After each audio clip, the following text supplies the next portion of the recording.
This is the Cowboy State Daily Morning Show with Jake. The new way Wyoming wakes up.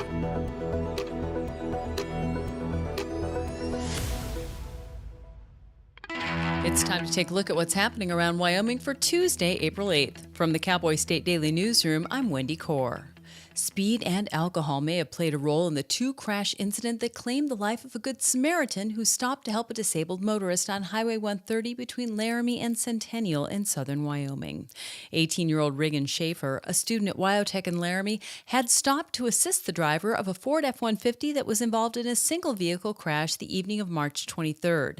A second F-150 headed west toward Centennial T-boned into the crashed truck a little after 10:30 p.m., striking Schaefer and killing him at the scene.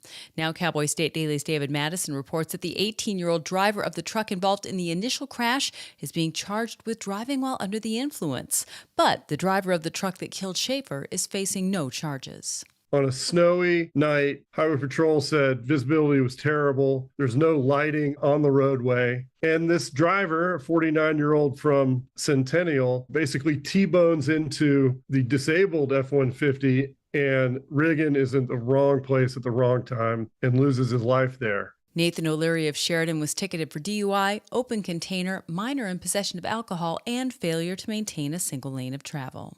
One of Wyoming's most beloved first ladies has died. Sherry Geringer, wife of former Governor Jim Geringer, died on Saturday at the age of 79. She was the Wyoming First Lady from 1995 to 2003. Cowboy State Daily's Leo Wolfson spoke to several people who remember Geringer as quiet and classy. Mary Kay Hill was the campaign manager for Geringer's 1994 campaign, and she said that Sherry Geringer was a classy lady who just did things in a right way. She really spearheaded reading literacy and also trying to improve breast cancer awareness as well, trying to get more women to get mammograms in the 1990s, which was a time that they were much more rare and rarely sought out than they are today. Geringer had been battling an extended illness for a number of years. Well, 2 weeks after a local teen was stabbed 5 times and suffered severe injuries, the Casper Police Department has issued an arrest warrant for the alleged assailant. The CPD announced Monday that Casper Circuit Court Judge Kevin Tahiri issued a warrant for Evan Kirkendall's arrest Friday on a charge of aggravated assault. Cowboy State Daily's Dale Killingbeck reports that the March 21st stabbing sent a male teen to the hospital with damage to both his lungs and his liver. But affidavits filed by police showed that when they first interviewed Kirkendall, he claimed the stabbing was done in self-defense. When the detective reviewed the video, he saw that the initial contact was that the person that they're seeking just stabbed the victim 2 times, and then they broke through a door and wrestled outside of the house. From what the affidavit is saying, there wasn't really any kind of self-defense, and they're saying that the perpetrator also was calling the victim into the house to say, come on in, like just enticing him to come into the house, and then when he did, he got stabbed. Aggravated assault and battery is punishable by up to 10 years in prison and a $10,000 fine. I'll be back with more news right after this. Do you know it's illegal to dig or excavate without knowing what's below? This is Jan Warren, Executive Director for One Call of Wyoming. We will be hosting workshops around the state to educate homeowners, realtors, landscapers, underground facility owners, and excavators on the state law, industry best practices when it comes to planting a tree, building a fence, or any other excavation project you have planned. Join us for a free breakfast, get your questions answered, and learn how One Call of Wyoming is here to help. Go to onecallofwyoming.com and register today. Well, the discovery of human remains on the muddy banks of a pond in West Valley City, Utah in late March has several families with missing loved ones on edge as they wait for authorities to identify the remains. More remains, including a skull and other bones, were discovered nearby a few days later. Cowboy State Daily's Jen Coker reports that the news spread fast among families of missing people both in Utah and in Wyoming. There's at least 6 people who are missing in that region. This is the reality these families live with. These human remains will be found, and they all kind of congregate together and just say, who's it going to be? They've formed this unfortunate family where they're all waiting. And when human remains are announced, their whole lives go on hold, and they just wait to see if that's their loved one. For now, the families wait as they share information among each other based on third-hand accounts of brief conversations with detectives. The remains are currently under the jurisdiction of Utah's Office of the Medical Examiner.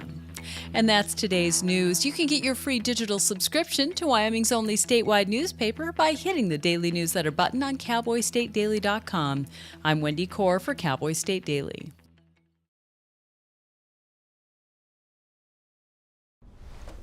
Most hiring algorithms would scream me out. Some bosses couldn't see me as a leader. I've run this place for 20 years, but I still need to prove that I'm more than what you see on paper.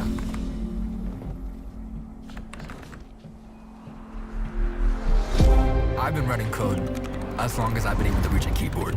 This is what I do. It's second nature for me, coordinating 100 details at once. It's the way my mind works. I have a very mechanical brain. I sold them on my skills. You gotta be so good they can't ignore you. My magic is Analytics and empathy. That's how I'm getting clients. You have to have the confidence in yourself to show up and defy the odds. I'm more than who I am on paper. I never got a college degree. And today, I'm the CEO of my own company. People want to tell me I'm one in a million, when actually I'm one of millions. Stars are all around us. It's time for them to shine.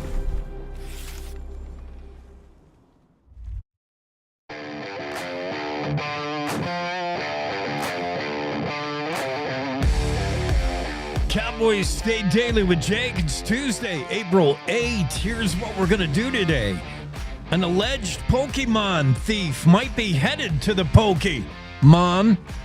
No charges filed against driver who hit and killed a Good Samaritan teen who had stopped to assist in an accident. China tariff wars could help Wyoming rare earth business. Teen who stabbed another teen 5 times claims self-defense. Yo. 2 Utes. It reminds me of that. I'm getting distracted. Yo, natural bison trap in Yellowstone is a buffet for bears. The death penalty is off the table for both men who arrowed their victim into this cabin floorboards and then shot him after he was dead. Judges who keep blocking Trump's plans better watch their backs. Senators Barrasso and Lummis lead legislation that would neuter their effectiveness. And who killed JonBenet Ramsey? Is the nearly 30-year-old cold case any closer to being solved? That's where we bring in this young lady, and I'm upside down. But that's okay. Jen's right side. I feel upside down today, and I'm sort of scuffed up. Jen, what's going on? You is how was Shireen? How was my time off? Your time off? Well, I missed you, of course, but she did a great job. Yeah. So you chose a good stand-in. I'm happy to see you back. I'm more happy that you got a couple weeks on the beach, and I'm even more happy that you're a day drinker. Oh, yeah. Well, yesterday was National Beer Day, so I made an exception there. And then the previous 2 weeks is just, yeah. I mean, You have to on vacation. I'm sorry. Yeah, it's a requirement. I was coerced. Yeah, they just keep bringing you drinks, and I'm trying to be, I know the reputation of Yankees abroad, American travelers, and I'm trying to be nice. I'm like, okay, if nobody's going to drink this Modelo, I guess I could squeeze another one in. Yeah, it was, as usual, the 2 weeks spring break were great. Weather and a shock to my liver. Yeah. Do you feel relaxed? I could use another week because I had some stress getting back. I had I time it so I can get every last second out of the Cabana Boy in my experience and drinking. I mean, as soon as I put that last drink down, I got to board the plane. Then I'm delayed, and then I'm back late Sunday, and I got to work first thing Monday. There was no detox time, and I'm still. Yeah, I got it. I haven't even unpacked yet. But That was yeah, a rough landing on the other end. one more week. That's all I need. But it's good to be back. And yeah, big thanks to Shireen, who stepped in.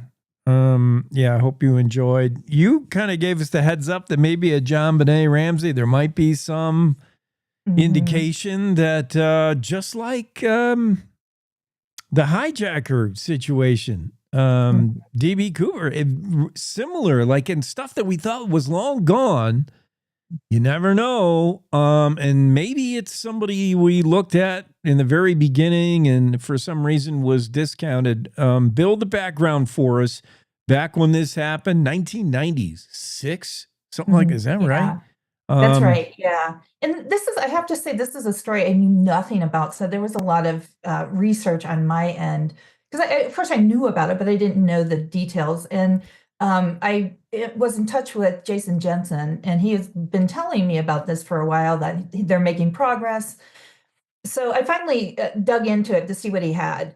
But when you look at, so basically the backstory is Gary Oliva he's always been on the radar because he was in Boulder. He is a convicted pedophile. And he also called Michael Vale, his longtime friend, the night that John Benet was murdered to say, I heard a girl. And the way Michael describes it, it wasn't just like a normal midnight call from a friend you haven't talked to in years. He was hyperventilating to the point of not being able to speak. And so the next day, when that call came in, Michael was like, tell me where you are, what's happening. And Gary hung up. So Michael was like, whoa, something has gone down. I don't know what it is. I don't know if I should call police.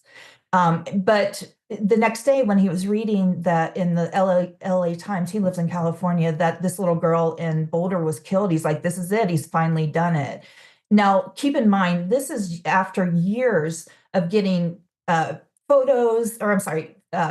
drawings and weird. They used to correspond with one another via cassette tapes. So they would recorded letters, basically. And Gary's got to the point where it was so dark that Michael was like, I don't know if I should be calling police. I mean, he was talking about, sending him photos of boiling children and eating them. Oh, boy.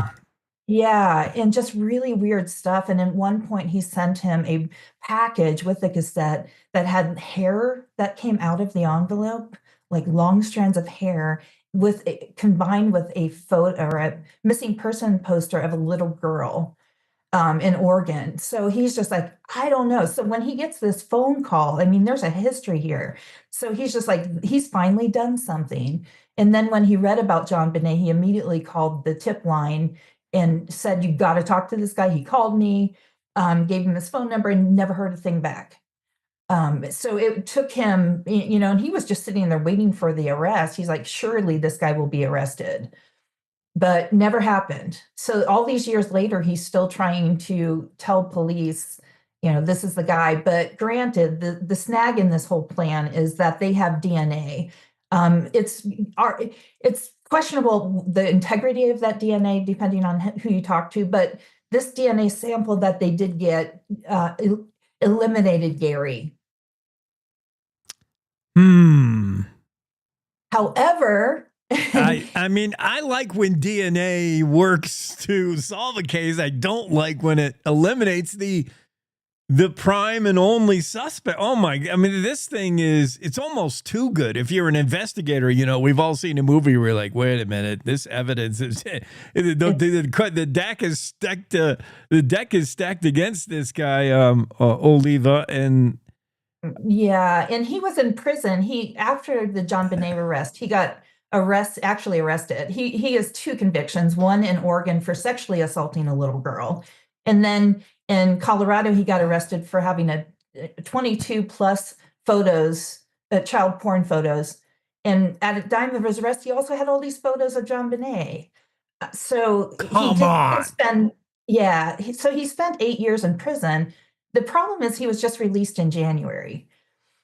So he's out there, and he has since, from prison, written Michael Vale to say, yeah, I did. He's confessed to killing John Benet. The details aren't the same, but then he Michael Vale went to visit him because Michael Vale is just like, we've got to get this guy behind bars. So he actually went to visit him to see if he could coerce a confession in person, but he wasn't able to do so.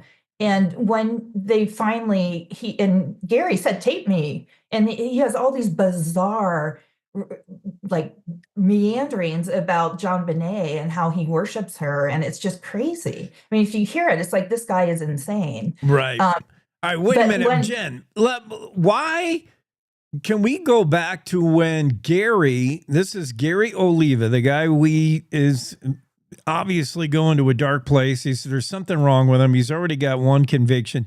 Why and how did he become friends with Michael Vale? And they were sharing cassette tape. Why is he friends with a pedophile in prison? Or was this before he was ever charged with any other crimes? Like, why are they buddies even? Very good question. The two met when they were teens. So they met in Gary, and the way Michael describes it was this new age school with no walls in California. So real hippie-ish. And that's how he met Gary. And Gary had a terrible home life. So he and his family took him under their wing. You know, they took him on vacation. And so he always saw Gary always saw Michael as a confidant and pal.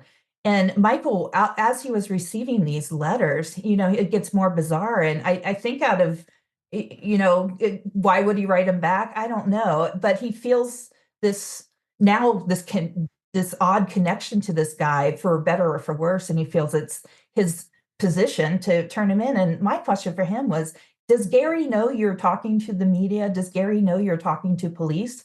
And he said, yeah. Gary sees it as, you know, he feels bad that he roped Michael Vale into this whole saga. And he believes that by sharing the story, they're sharing the story of JonBenet, he's described as his Messiah.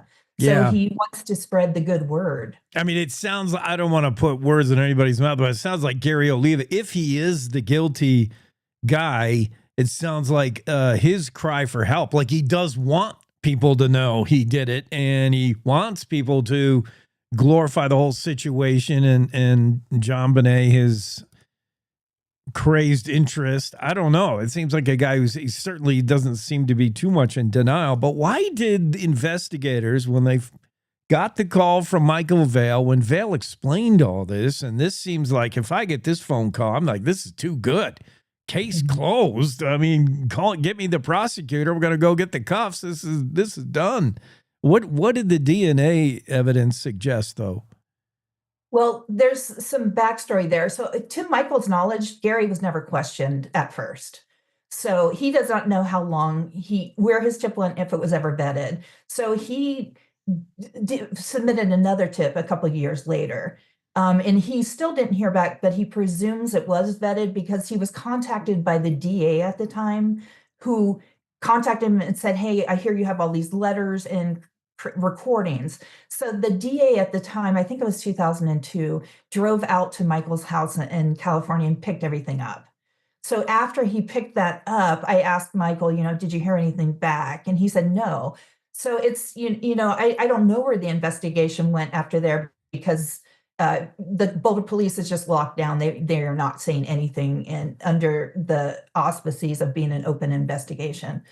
But as far as the DNA goes, I don't know how that all unwound and how they were, you know, at what point, because they gathered that sample at the crime scene, but presumably testing became better. And I don't know, because that's all under lock and seal, how that transpired. We're going to hopefully talk to John Baggett, who was with KOA at the time, leading that newsroom, and he dispatched journalists and reporters to the scene. KOA was in front of this story. It happened in Denver, so KOA was on it. They broke the story. Yeah, Baggett was right there, front and center. So he'll have recollection of, was there anybody identified early on? What were the police saying? Obviously, law enforcement aren't going to tell you a whole lot in an ongoing investigation. I would imagine they had to have contacted Gary Oliva. Well, what happened is they immediately focused on the family. Okay. So, Yeah. I remember that. That was the whole argument at the time because the DA's office brought in their own investigators who were saying, no, this is an outside intruder, but the police were just myopically focused on the family. So that took several years to get through that. So you had two dueling investigations, basically. And in fact, at one point, a grand jury wanted to indict the Ramseys, and the DA's office wouldn't sign it. And we're talking, I mean, this is in ancient times, mid 90s. The CSI ability was, good, not as good as it is today, but still okay. Was the FBI ever involved? Do we have competent people investigating this from the get-go? That's a question for John. I think they did bring in the state police, and I don't know if at what point the FBI did get involved, but I don't know at what point they did. And I know last year the new police chief called a whole cold case investigative team and put that in front of the case in front of fresh eyes. And at this point, what they've released, the little bit they've released, suggests that they're really going to relying on the DNA. And that's the investigator's whole point. He's like, yeah, DNA is great, but how good is the sample? And what about circumstantial evidence? Yeah. And I hope that, I don't know, in the time, I hope in 1996, we weren't so caught up with this new DNA technology that unless a hair was left behind, we discounted everybody. And, when the evidence all leads to, including a confession, sort of a confession to, a third party acknowledgement. Oh yeah, this guy did it. I mean, I don't know. That's so weird. So where are we today? Where is Gary Oliva? Is he out of prison? Is he out loose? Is he still alive? And yeah, he's absolutely out in prison. He's in the Denver area. And he's still talking to Michael, and Michael's extremely concerned because apparently he's breaking the terms of his parole by drinking. He's still confessing fantasies about children. Obviously, his obsession for John Bonet is just through the roof. And his concern, which is why he really came forward to the media, is that Gary Oliva's gaming in his, this is all allegedly, but gaming his ankle monitor. And he's going to be off parole, and I think it's a year, maybe, I can't remember, but there's an end date to when Gary will be off parole and free. Okay. Yeah, so you have you got a couple of contacts, a few sources in this story that we're going to reach out to, try to get them on the show. We're going to get John on the show, I hope later today, and kind of jog his memory about this whole thing. But you stirred up another cold case, and suddenly it's gone from cold to lukewarm, and maybe starting to boil on the stovetop. Yeah. John Bonet Ramsey. We'll see. And the tricky thing is we don't know what police have. So, they could be looking at all this and be like, you guys, you're so off. Right. Right. And they may be looking at you and saying, look, we covered all this dead end, already did that. And, they may have it. But, as we kind of found out with the DB Cooper thing, maybe not. Maybe things need to be shook up a little bit in the cold case files, wherever they physically exist in the Denver people. Like, somebody better shake those loose, blow the dust off, and put fresh eyes on them. But yeah, I vaguely recall that, like a lot of Americans, we all, I think, jumped to say, oh, this is the parents, because it looked like they were like preparing this girl for beauty pageants, and like they adored her like a doll. And then, she's found in the basement of the house. Like, oh man, it's mom and dad. But maybe I have to say that really worked against the parents, that whole beauty, because there's a whole contingency of people out there that see that as an exploitation, while others see it as, helping your child find their personality and whatnot. But I've been backstage at some of those, and one of my dream stories is to actually get backstage with the permission to write a story on a child beauty pageant. Totally. I've tried, and I've been shuttled out twice now. You couldn't sneak it. They knew your ulterior motive. Like, no, They could see me coming. She's going to blow this up. Yeah. This certainly's got some mommy dearest echo to it. It's just so weird. But maybe, maybe the cold case, not so cold anymore. That's so cool how you're digging away. Jen, we got to get to a lot more next time, Thursday, when we talk, including when human remains are found. Why, for some of us, it's okay, ho-hum, and some others are just waiting on pins and needles to find out what DNA tests say about human remains. Just, incredible. What great work, though, Jen Coker. I hope this John Benet Ramsey thing has some legs, and I hope we do get some resolution. I know it's sorely needed, I'm sure, for the family. We haven't forgotten about it. That was a high-profile deal. Mm-hmm. Yeah. And, as the detective said, you've got to have something you can take to court that will stand up. And I just don't see them having it at this point. Yeah. All right. Well, appreciate you. Great to have you on again and be back with you Tuesday. And awesome to see you, Jake. I'm glad you're home. Thank you. And we'll see you Thursday. We'll do it again Thursday. Bye-bye. All right.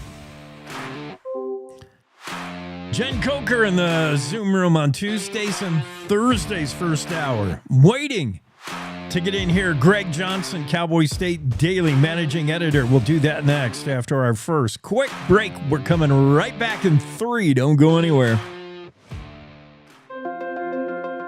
Wyoming is a big state. There's so much ground to cover, so many stories to tell. But the Cowboy State Daily News team is up to the challenge. I'm Wendy Core, host of Cowboy State Daily Video News. Whether it's politics in Cheyenne, energy issues in the Powder River Basin, or grizzlies in Yellowstone, our talented crew of experienced journalists are out there finding and telling the stories that matter. What's the best restaurant in DuBois? Renee Jean checks it out. What's the most recent Supreme Court decision mean to our everyday lives? Claire McFarland explains. How is the upcoming elk hunting season shaping up? Mark Hines lets us know.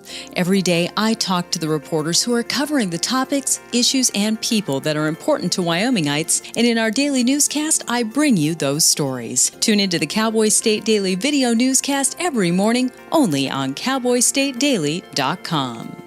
This is the Cowboy State Daily Radio Network. Gracie and Pedro might not get along so well. You're standing on my tail. But there's one thing they agree on. There's a right seat for everyone. Oh, that's the good stuff. Whether you're a dog, Hold on, Pooch. a cat, a fish, or a rat. And I'm a ferret. Be sure to travel safe. How can you be so sure? I'm absolutely positive. On your next adventure, make sure your children are in the right seat for their age and size. Get it right at nhtsa.gov/the-right-seat. So I wanted to talk with you and your mom today, Lily, because some people at school have noticed changes going on with you, and we're concerned. Like what? Who? Some of your friends, teachers. It sounds like you've lost interest in a lot of things lately. You're hanging with new friends. So, individually, maybe those things are no big deal, but taken together, and then the incident the other day, you were with Derek when he was caught selling marijuana. yeah, he was selling it.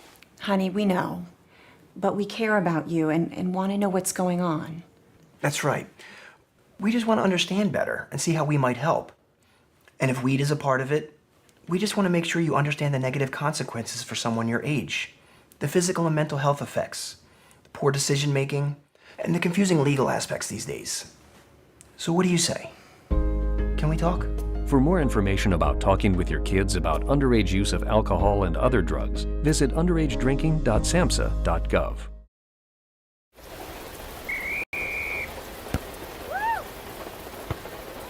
Come on! Go, Diane! Yeah, keep it going! Yeah! Go, honey! If you love them enough to drive an hour to cheer them on as they get beat 11-0 in the rain, then surely you'll check nhtsa.gov/the-right-seat to make sure they're correctly buckled in the back seat. Throw that ball, Diane! Woo! You got this!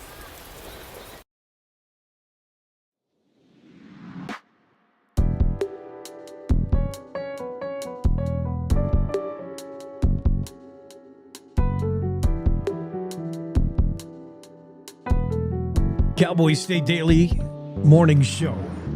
Jake, Greg, both in the Zoom room. Let's talk. We just had Jen on. Her story.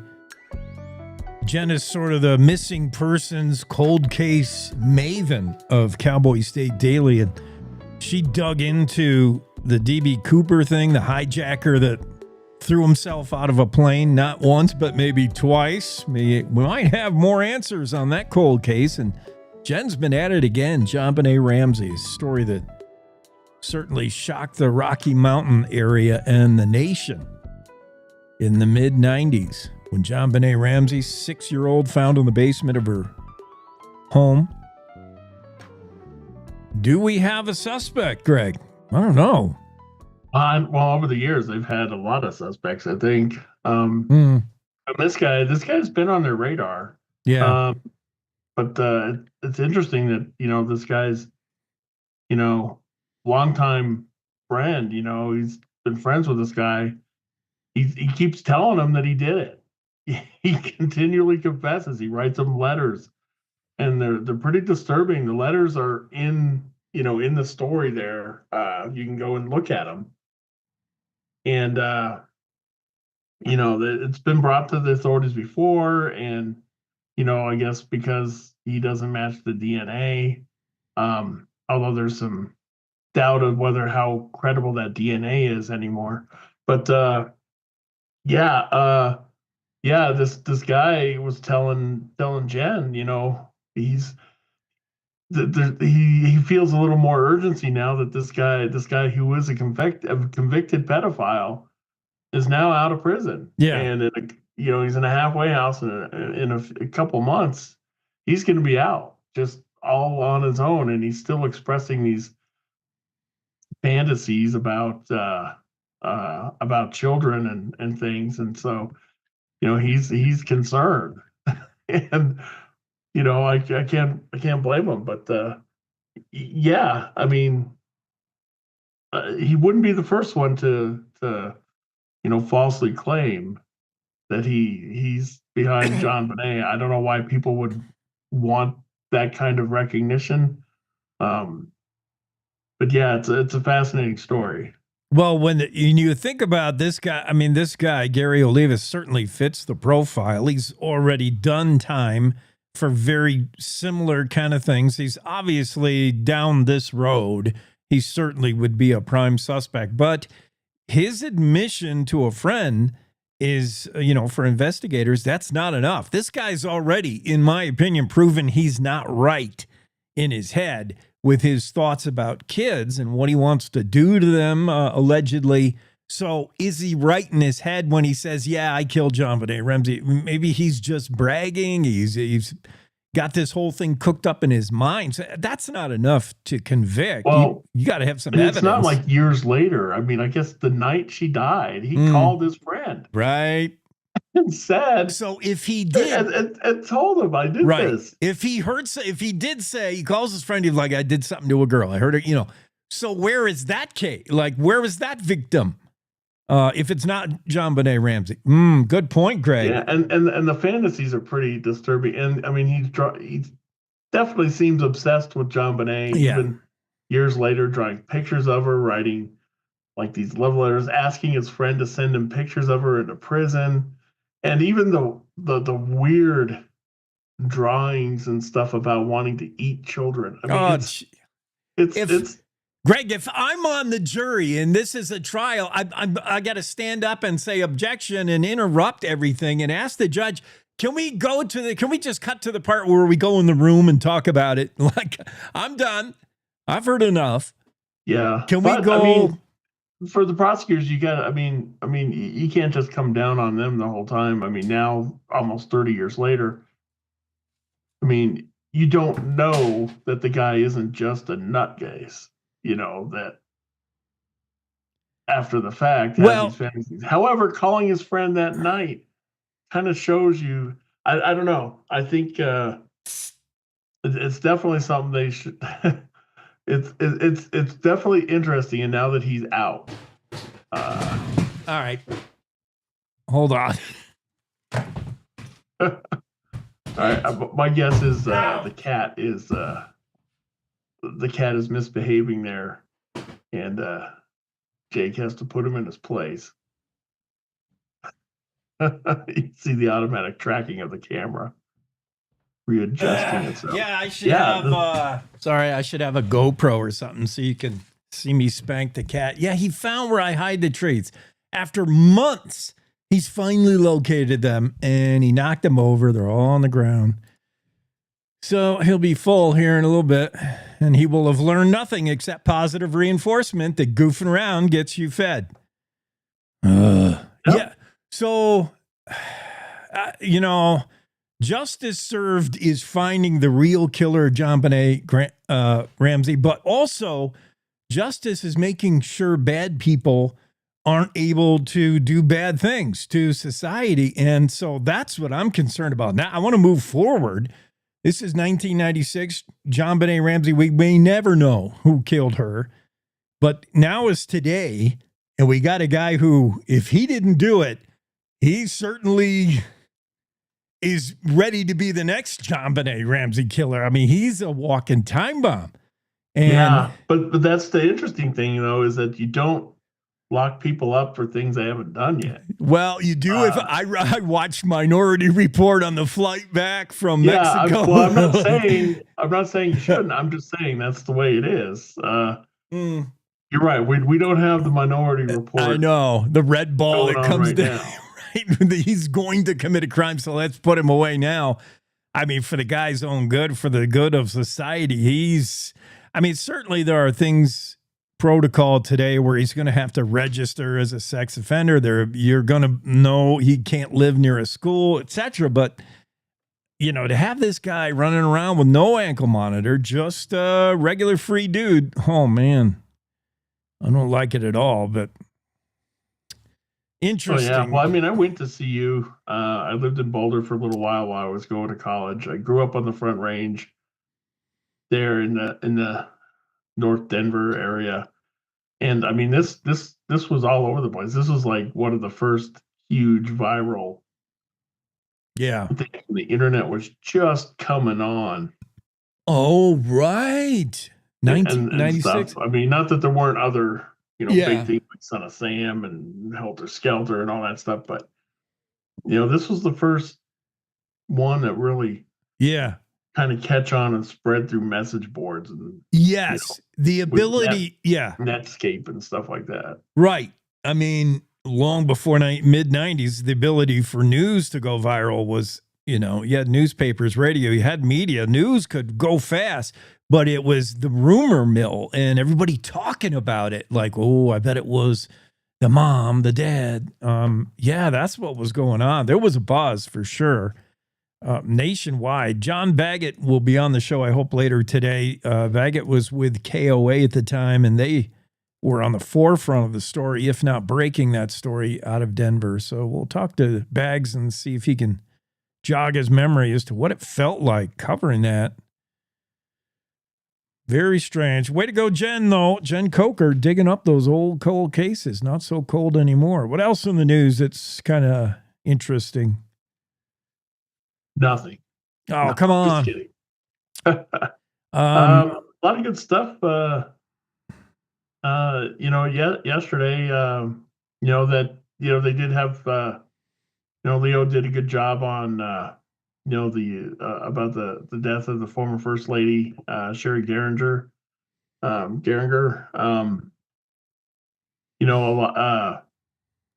the type of thing you don't. Once they're kind of out of the public eye, you don't think about them until something like this happens. And then you're like, oh, wow. Okay.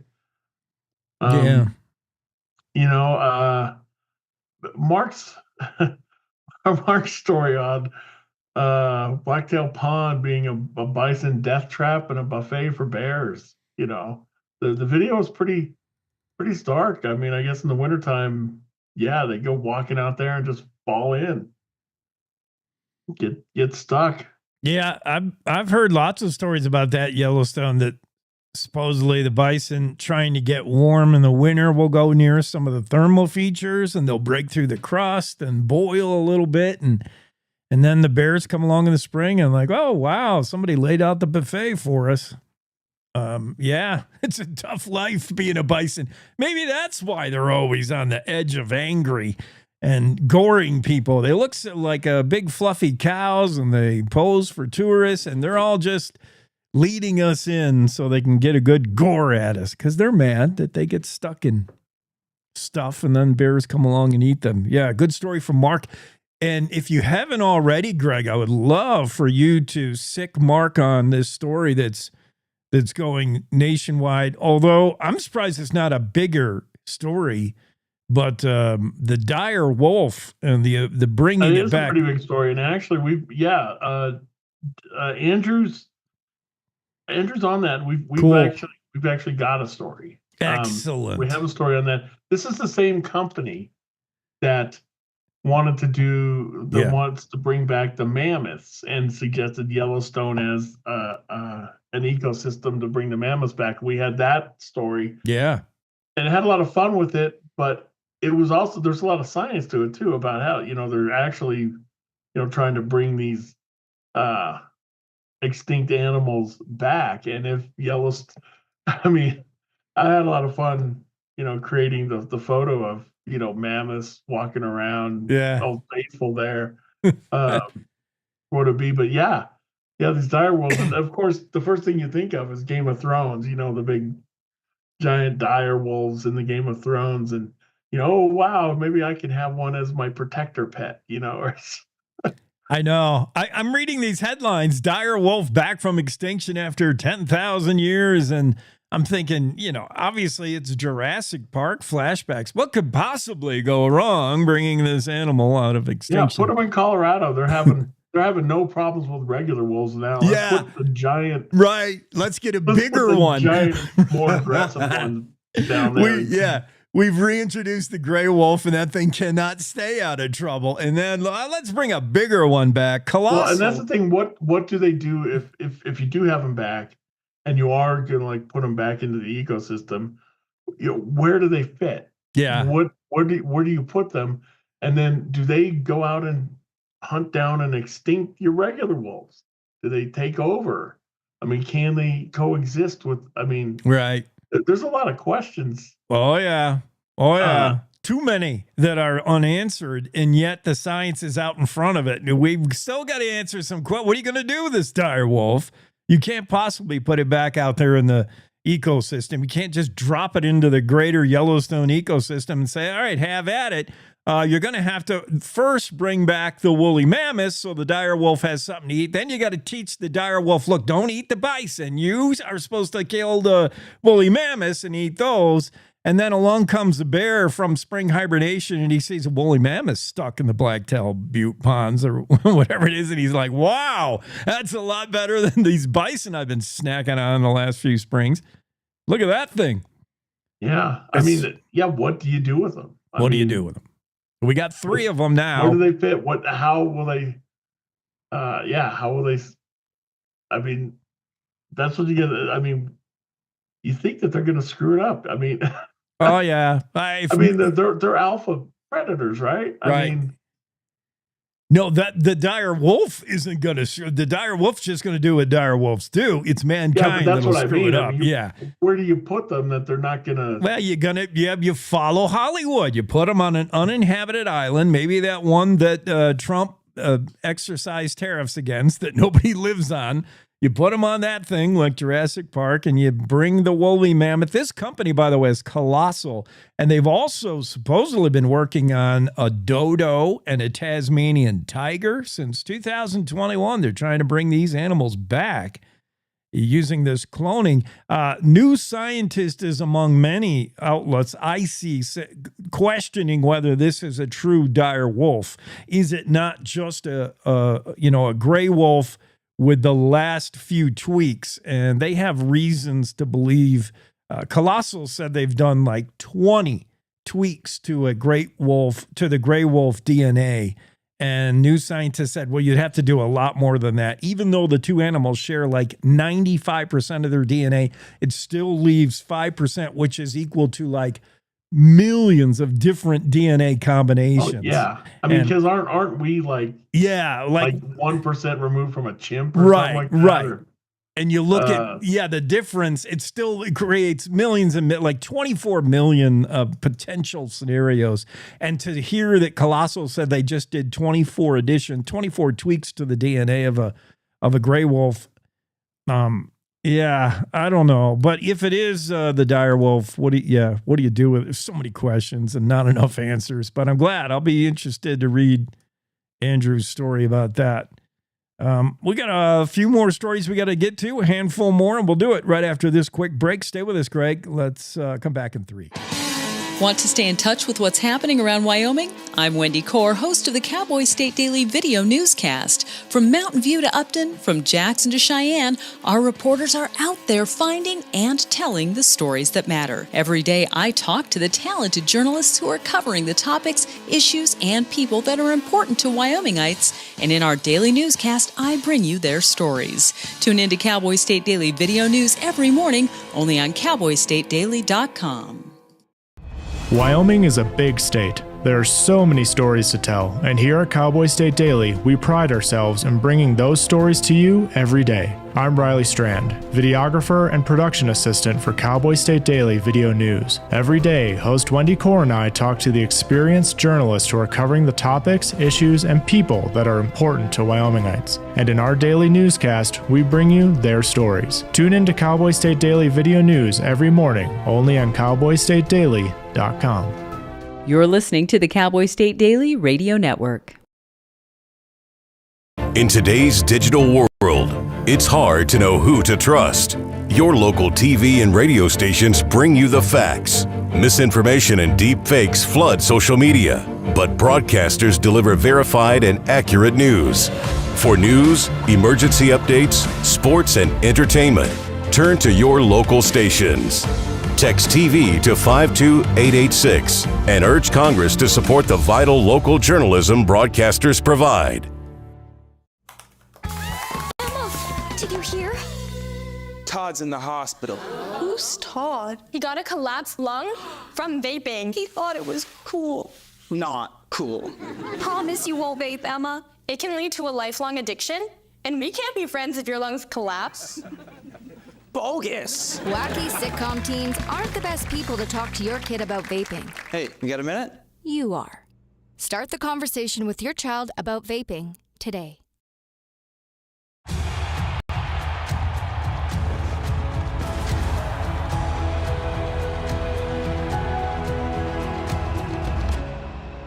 Breathe. Love what you do and you've already won, my parents used to say. My parents whose smiles were my first finish line, who championed respect, whose resilience built mine.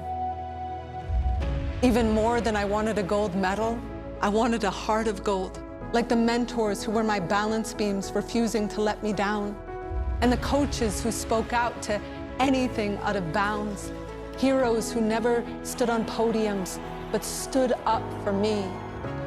Every shot I made, give the assist to those who since my youth were referees, ready to blow the whistle and end abuse.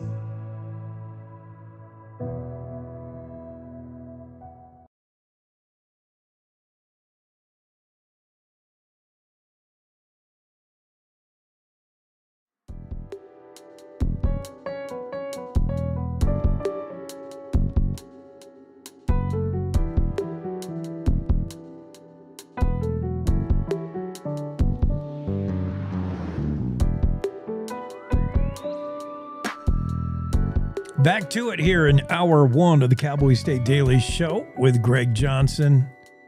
Into the Zoom room. The cat I went up to discipline the cat on that break. Choke him out or do whatever I got to do. Spank him. Some kind of feline violence.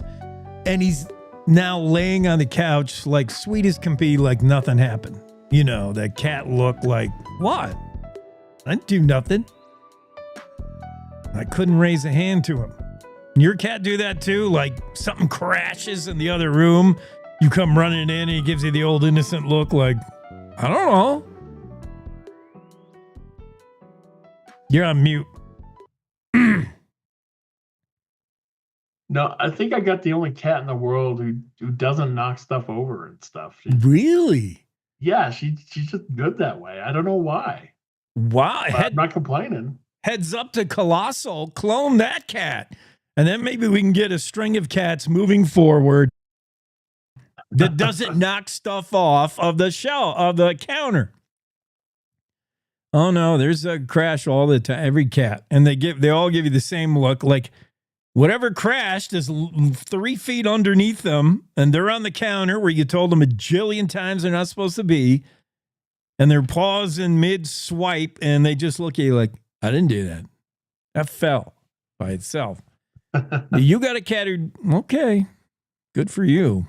It's weird. Usually you leave like a half full glass of water on the table. They'll like slowly push it off. Yeah, she hasn't done it yet. He didn't get enough cat genes. There's something wrong with that cat. He's got to be the only one in the world, yes, who hasn't figured out what happens if I push this right to the edge? Yeah, this story, as soon as I read it, reminded me of My Cousin Vinny, because I just saw that movie on the flight out to Mexico. I saw My Cousin Vinny. When you went into the courtroom of Herman Munster in Alabama, you better wear a suit and tie and not that leather jacket that Joe Pesci had on. And you better address the court. It's all about proper etiquette, courtroom etiquette. And your defense should not be, when they ask how you plead, it should not be, hey, it's self-defense, yo. I'm not sure that would fly in the court of Herman Munster in My Cousin Vinny. Self-defense, yo. But you know what? The more I read into this, I'm not sure. Well, I don't think anybody's sure what really went down. But another teen stabbed in Casper. I mean, we know that much. 5 stabbings. And was it self-defense? This is somebody in the comfort of their own home. I know they invited this guy in, but the guy was there to cause trouble. I mean, the first thing he said was, hey, stop talking about my brother, yo. I added the yo. You just got to say yo at the end of every sentence, pretty much. Yeah, apparently the guy was like 19. Yeah. We don't know how old the other teen was, but if they're in that teen range, they're within those years. And where they all add yo to the end of a sentence because they all are wannabe gangsters, allegedly. So so a guy comes over to his house, stop talking to my brother, yo. There's been some history, some bad blood there. Maybe he said, well, let's come in. He invites him in. Well, that's nice, but an invitation in, I don't think then takes away the self-defense thing automatically just because you invite somebody in. That people are thinking of like police when you invite them in, they don't have a warrant, and then they find something. Well, you invited them in. You can invite somebody in, but if that somebody then starts wailing on you, if this really happened, then you have a right to defend yourself in your home. But he invites him in, and then not before long, I think the Ring, whatever the door thing, video showed.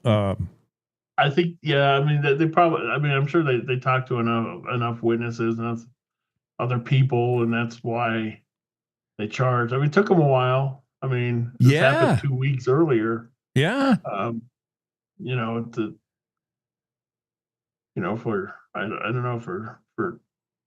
it took them a couple of weeks to nail that down, I guess. Yeah, March 21st incident, and it wasn't until April 1st that a request for a warrant was obtained and we get an arrest. So they did look into it. It was Friday that he was actually taken. And then they didn't announce any of it, make any of it public until Monday, until yesterday. So investigators are not convinced this is self-defense, and even though the alleged kid, the teen, we call them kids, but we got another story about a 22-year-old that's still a kid, the Pokemon thief.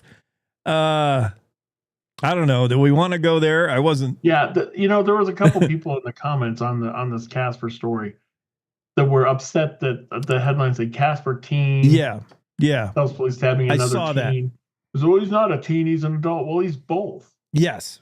But if you say Casper adult or Casper man stabs a teen, then in your mind you're thinking like some 30 or 40-year-old is stabbing a kid. Sure. So and it's not wrong. He is a teen. If you're 19, you're a teen. It's not a commentary on how grown up you are or not. It's given an age range, and it's saying they're both in that same age range. So anyway, yeah, that kind of got me because people were like saying that it was intentional. No, yeah, to use those words. It was intentional because they're both teens.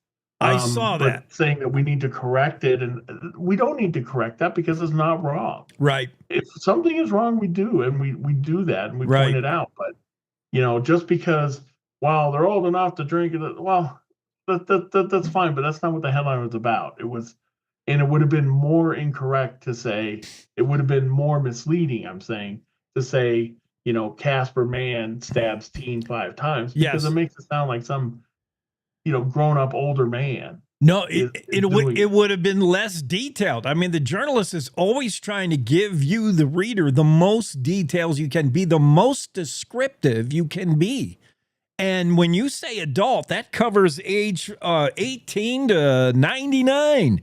It's too big of a range. You're trying to be more detailed, more descriptive. The better description is a teen stab.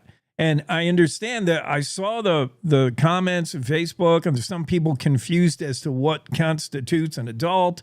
And then, certainly there's not incorrect on the Cowboy State Daily's part. And I think just more descriptive. Others can say, well, you're trying to paint this a certain way. A teen's a teen. That's the legit definition. There's nothing wrong with that. And it may support this teen violence narrative that's going on in Casper, but that's also real. It's not being made up by Cowboy State Daily. Teens are stabbing each other. They're teens, and they may be adults if they're 18 and up. Yeah. I don't know. I saw that. These two, how about these two? Death penalty off the table. And I think this is just an indication of, small town county that doesn't have the budget and the expertise perhaps to seek a death penalty, because it certainly looks like it's viable.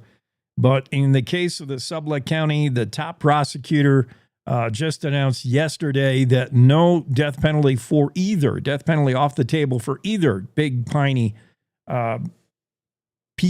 teens charged in arrowing. What do you call that when you arrow somebody? It's a shooting. These teens ambushed someone. Yeah. They ambushed. Walked a mile to this guy's house. Allegedly, with the intent of killing the man. Dakota Farley. They did. Yeah. I don't know how I feel about that, because, I understand, the public defenders, it'll be too much of a burden on the system to go for the death penalty. But at the same time, is that really an excuse to not seek what you think is the proper justice for the crime? Right. You would be, people scream in outrage all the time when they say, well, our prisons are just too full, so we're going to let some of these guys out. And they're like, oh, well, so because the prisons are full, they get, they get to get off of their thing. So I don't know. There's other jobs and professions. You say, well, yeah, we're pretty busy. We're pretty strapped. Yeah, we won't do this. We won't do that. It seems a little, I don't know. If they legitimately think the death penalty is appropriate and they should go for it, then they need to find a way to do that. I'm not saying that I'm like, bloodthirsty, want the death penalty. I'm just saying the reason in this case for something that's serious should be, we don't think it's appropriate. Right. It's too burdensome. Right. It's poor reasoning. We don't like it's poor reasoning. And, I thought prosecutors at least put that on the table, went for that, realizing that you get a better chance at a plea deal if you say you're going to the chair and we're going to seek that. And then the plea deal is going to be, we'll take life without parole. You got to shoot for the top, in my opinion. But again, this is not my field. I'm not a lawyer, but yeah, and that could be.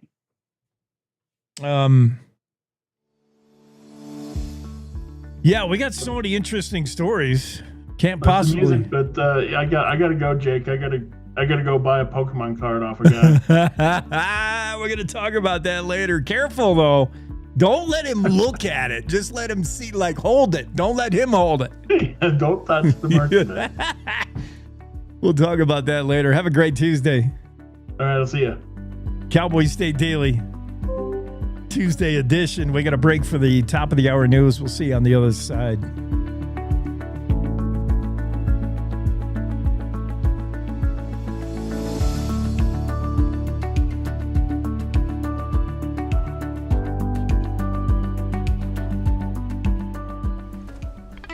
It's time to take a look at what's happening around Wyoming for Tuesday, April 8th. From the Cowboy State Daily Newsroom, I'm Wendy Core. It's an unprecedented time to be involved in international business due to President Donald Trump's tariffs, and Wyoming's rare earths minerals industry is smack dab in the middle of it all. China placed export restrictions on the quantity of rare earth minerals that can be shipped out of their country last Friday as part of its sweeping response to Trump's tariffs.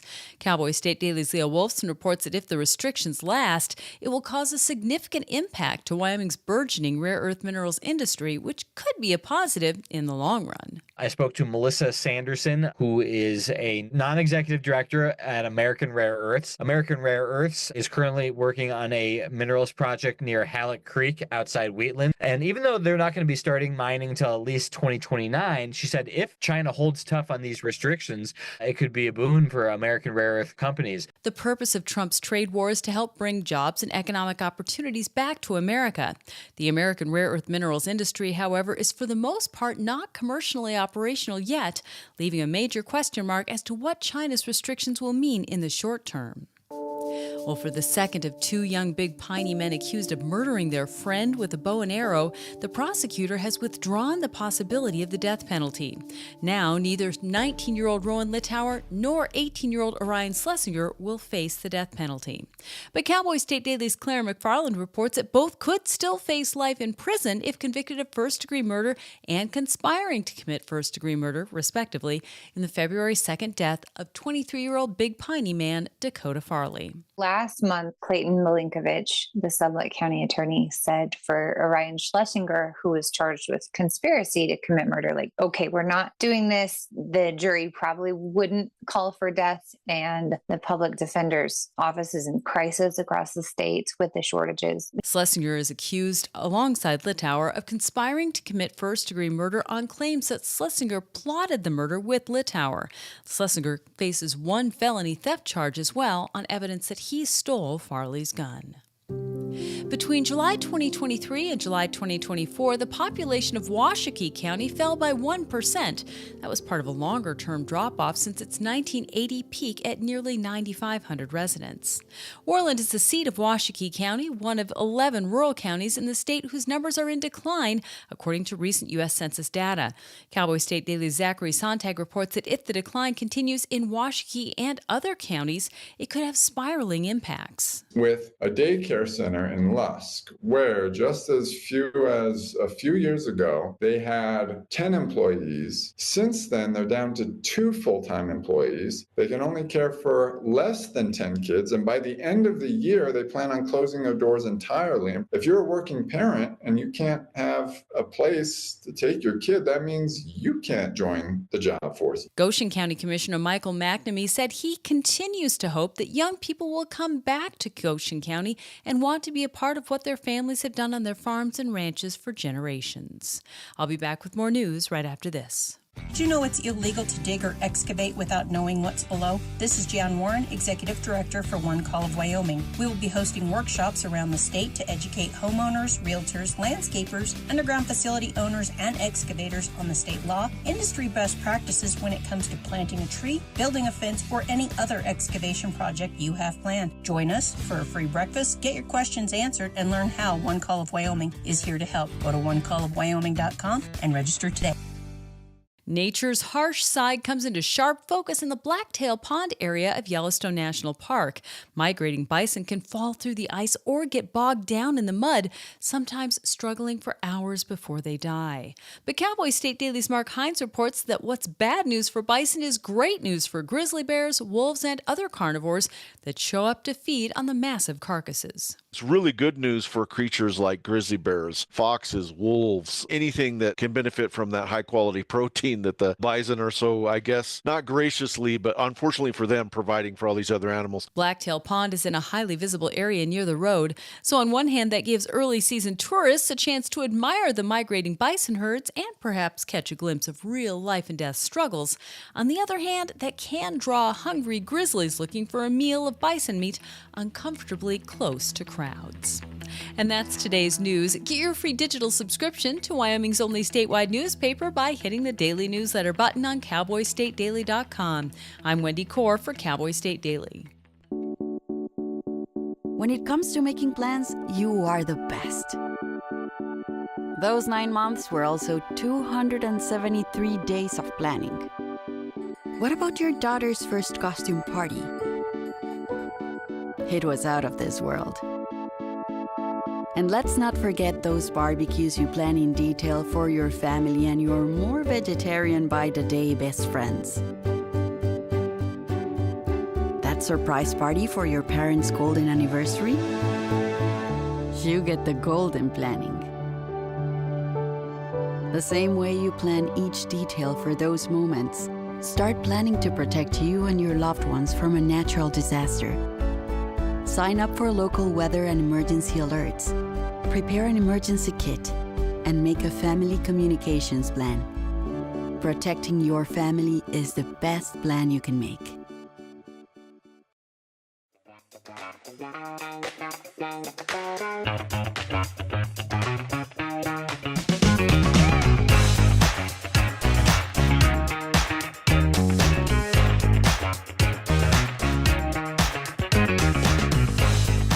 Yeah, we're back at it. Hour 2, Cowboy State Daily Show with Jake.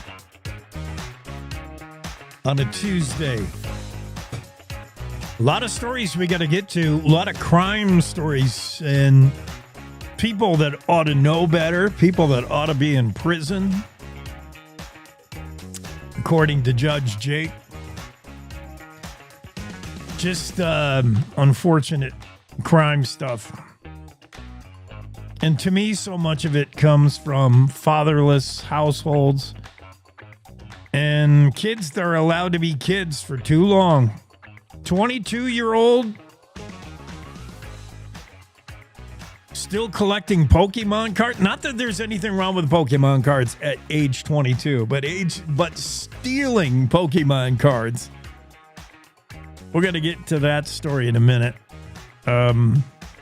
And also driving a Ford hatchback. I mean, I've heard enough. I'm ready to convict a Ford hatchback with temp tags.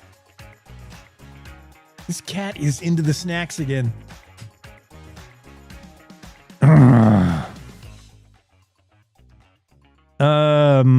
Yeah, we got Kevin Myers going to be coming on later next hour. Our resident cowboy making horse sense of the world. I'm going to talk to him about the BLM's plans to remove wild horses from Wyoming. Maybe completely. Can that ever be done? I don't know. But a big roundup is planned. We're going to talk to Kevin about cloning the dire wolf. What could possibly go wrong bringing back a prehistoric animal? Dire wolf, woolly mammoth, Siberian tiger, or the Tasmanian tiger. the dodo. It's Jurassic Park all over again. Only it's real. Supposedly, Colossal says they've reintroduced a species of wolf long been extinct. Not thought extinct, long been extinct for probably more than 12,000 years, at least 10,000. And the dire wolf now is back. Is it really a dire wolf by the DNA? We'll talk about that. And if so, what are the ethical implications? Just because science can, does that mean science should? And that's only the beginning. When you're able to take something frozen in the tundra, thanks to global warming. Let's not start on whether it's global warming. There's climate change and there's melting ice. And under the ice, we're finding woolly mammoths. Hey, look, here's a woolly mammoth. Here's a saber-toothed tiger. And we can scrape the DNA off these animals, put it in the laboratory, and ipso fatso, as Archie Bunker used to say. And we've got a brand new saber-toothed tiger, brand new dire wolf. There we go. We'll tell you how they did it, Colossal, and whether or not there's reason to be worried. Oh, there's every reason to be worried. We'll also talk about, the implications. Okay, so you made 3 dire wolves. What do you do with them now? I mean, we already cloned a sheep way back when. Remember? Clone Dolly the sheep, so we can clone stuff. Is that right? Is that ethical? I think if you polled people, I think we have polled people, and you asked them, would you want a clone of your favorite dog? Let's say you had the all-time favorite pet, the greatest dog ever. And of course, we don't get long enough with our animals. We're only given, 10, 12, 16 years with our dogs, something like that. And they're gone. And it's tough when you lose a dog. But if you poll people, and I think they have, I could look it up on the Googler, but I don't know if I'm that interested in going down that rabbit hole. But I think most people say, as good as their greatest dog was, they would not clone him to get another, because they say, number one, there was one of a kind dog. There'll never be another like him. I don't care if you do take every cell in his body and just duplicate it and make me a Xerox copy. It's not going to be the same. It's never going to be Fido. Or number two, I don't know what number 2 is. Most people would not do it. They don't like the idea that you can make an exact copy. You just keep making a copy of your same favorite dog. It's not right. We all know inherently it doesn't feel right. Only one can give life. And it's not a scientist, and he's not wearing a lab coat. Just doesn't feel right. I think most people would not even clone their favorite dog, is what I'm saying. So then what are their thoughts on, well, we've been able to remanufacture a dire wolf? Okay. To what end? To what mean? Where are we going with this? I've seen Jurassic Park, the franchise. That cat is in the snacks again. Hey!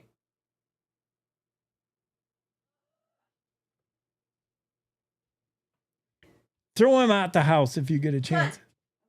Well, he's goofing around with something. Get him out. All right. No, that's where he knocked all the treats down in that little corner. Sorry. We're doing a radio show here. Some of us are trying to get ready for work. Yeah. Where was I? Yeah, the whole, Jurassic Park. Like, do we need to do things just to prove we can do them? Do we need the dire wolf back? What are you going to do with it? You can't release this thing into the wild. Jeez, Jeez, oh Pete, what will it eat? It's so weird. We didn't lead anything smaller than it. Dire wolf is basically a gray wolf. It's just a little bit bigger, a little bit wider jaw set. Basically, it's a bigger gray wolf, but they share like 95% of the DNA. We'll talk about that later. That's coming up. On the implications, the ethicalness of recreating the dire wolf, now no longer extinct. Time magazine is a big story. It's on the cover. It said extinct dire wolf, and then it has the word extinct crossed out. Nope, not extinct anymore. It's back. Or is it? New Scientist says that's not really a dire wolf. Other stuff we're talking about today is this criminal case in Sublette County. Everything's alleged, even though I think we got the right guys. I mean, nobody is denying they were there. Nobody is denying they drew back the bowstring. What do you call it? The bow. Nobody's denying that. The two teens, the two Utes that walked a mile to Dakota Farley's house with the intention of allegedly doing something bad to him. Because Dakota Farley had the 23-year-old had supposedly made some moves on somebody's sister. I mean, I'm not even interested into what the motivation is. These two guys, Rowan and Orion, 19 and 18-year-old, respectively, Rowan Littauer and Orion Schlesinger, were headed to Dakota Farley's house with a bow and arrow. Now, I can only guess what they had in mind. That's why they're facing first-degree murder charges and charges that could very well have resulted in the death penalty. But we're hearing now, we heard a couple of weeks ago, the prosecutor, Sublette County top prosecutor, said he's not going to pursue the death penalty on the one kid, Rowan Littauer. Rowan is the one who is claiming he was just along for the ride. He didn't do the bow and arrow thing. He was scared of Orion. He just was going along. And he's also congruently claiming that by reasons of mental illness, he's pleading not guilty. And you can do both simultaneously. In Wyoming, people can layer both pleas together. Littauer has pled not guilty by reason of mental illness. And he's also pled just flat out not guilty, saying, he wasn't really the hands-on guy. He was just there to watch, document the whole thing for social or whatever. So the prosecutor said, all right, we're not going to go after Rowan. He might be bat crap crazy. What about the guy who really did it? Orion Schlesinger, who allegedly shot a bow and arrow through Dakota Farley shot him, and then I think shot him again, or the arrow went through him and into the ground, like impaled him into the floor. And then somebody, and I think it was Orion again, but one of the two Utes then found a gun on the property, on premise, and shot the dead guy. So that's where a mutilation charge comes in as well. Just gruesome. And nobody, unlike my cousin Vinny in the Hollywood movie, nobody is claiming there are two other guys identical to Rowan Littauer and Orion Schlesinger who have a bow and arrow who actually went to Dakota Farley's cabin. Nobody is claiming that we got the wrong two guys. These were the two guys. But they get their fair shake in court because of the justice system we have, the glorious justice system. And one can plead crazy, and the other one, I don't know how they're going to plead, but the reason this is in the news cycle again is the top prosecutor of Sublette County says he will not seek the death penalty for the other guy, Orion Schlesinger, the one who allegedly, the 18-year-old who allegedly did the actual murder. The allegations, say the prosecutor, the Sublette County attorney Clayton Malinkovich, the allegations in this case are beyond heinous, he admitted. But given Lidauer's age, criminal history, the state does not see that as a likely outcome. In other words, the conviction and potential death sentence. Admittedly, the county has been concerned with the financial cost of prosecuting to a death penalty sentence. Much more expensive, apparently, than just seeking life in prison.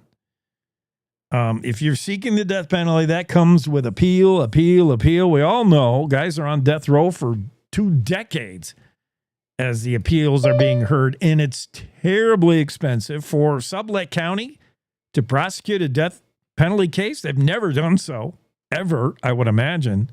And in fact, Sublette County has a history of botching, going back a couple of decades ago, botching a previous homicide case. So to what extent is Sublette County prepared to prosecute a murder like this?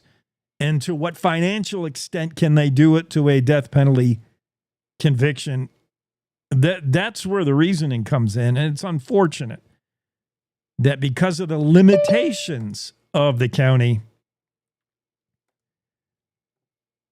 Why do I have 2 people in the waiting room? I should only have 1. It's unfortunate due to the limitations of Sublette County that somebody may not get justice. Truly. And I think personally that you've got to keep a death sentence on the table for the simple reason that it allows you to then plead down.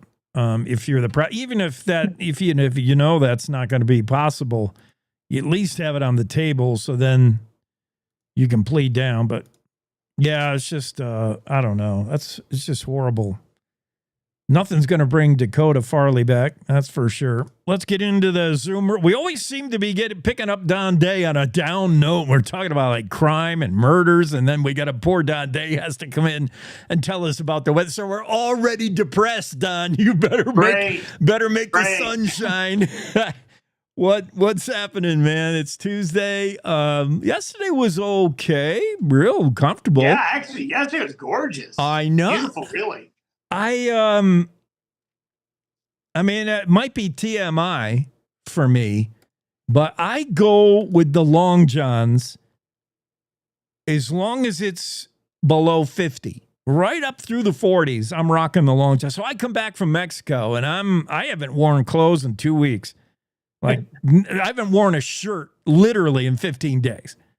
And flip-flops. So I come back, and I just by rote, I put on my clothes and because I got to go do a bunch of work outside, and I got the long johns, and I'm out there and I'm like wondering why I'm sweating. I mean, it was beautiful. But a little bit of what you're calling April showers moving through right now. Who's going to get it and how long, how much?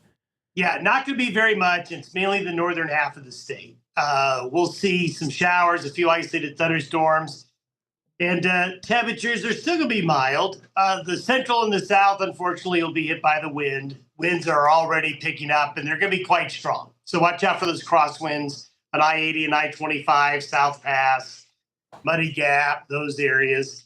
So this system will be in and out quickly. By tomorrow morning, it's off to our east. There'll be a few lingering showers in the north tomorrow. I tell you, the 2 days, Jake, to play hooky those 2 days were Thursday and Friday.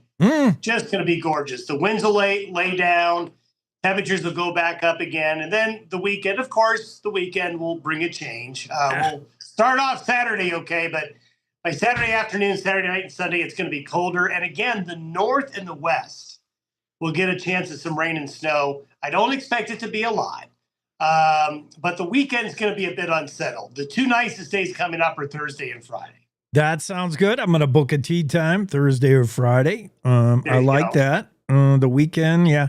So, I mean, I don't want to hold you to it, but we all know April can be real miserable and can give us some of our worst snowstorms, especially east of the divide. Is there any way to say it's behind us. Can we put away the snow shovel, or can we still not rule out one of those spring blizzards?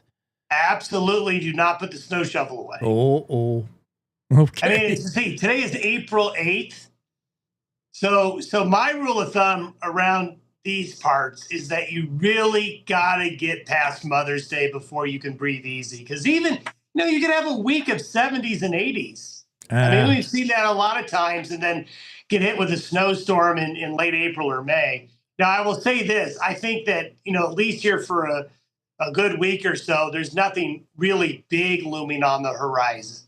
But I think between the 20th and the 30th of April, we'll probably have something of the larger scale type storm that we'll need to watch. You're right, Don. I can remember Easter egg hunts that required a Toro snowblower and a few shovels for those poor kids. Yeah, never quite out of it. Mother's Day is a good target. Okay, thanks, buddy. Tomorrow I'm going to do the oddball question that's going to stump you. Gotcha. I'll be ready. All right, thank you.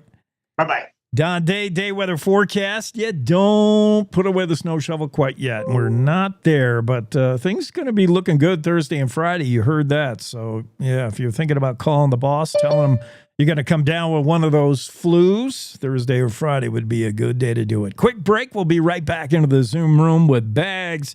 John Baggett's going to join us. We're going to talk John Benet Ramsey again after these. To the Teton Range, Cheyenne to Sheridan, Rawlins to Ralston, Cowboy State Daily Morning Show covers the state like no other radio show or podcast. We love Lovell. We're eager to share the stories of Story Will Crow About Crowheart and Yodel Over Yoder. Whether you make your home in Sweetwater, Chugwater, Powder River, or Green River, the Cowboy State Daily Morning Show will make you feel right at home. Jeffrey City, Atlantic City, we see you. Little America, Big Piney, you're on our radar. Howdy, Wapiti, Meeteetse, Shoshone, 10 Sleep, good morning. Welcome, Torrington, Riverton, Wheatland, Lusk, Lingle, Lander, Timber, Casey, Kerwin, Moorcroft, Mountain View, Moose, Fort Bridger, Fort Laramie, Fort Washington, Hannah, Hudson, Hewlett, Dayton, Daniel, and DuBois. We are east of Weston, west of Midwest, north of Newcastle, and south of Sundance. Border to border, we love Wyoming and every one of its communities,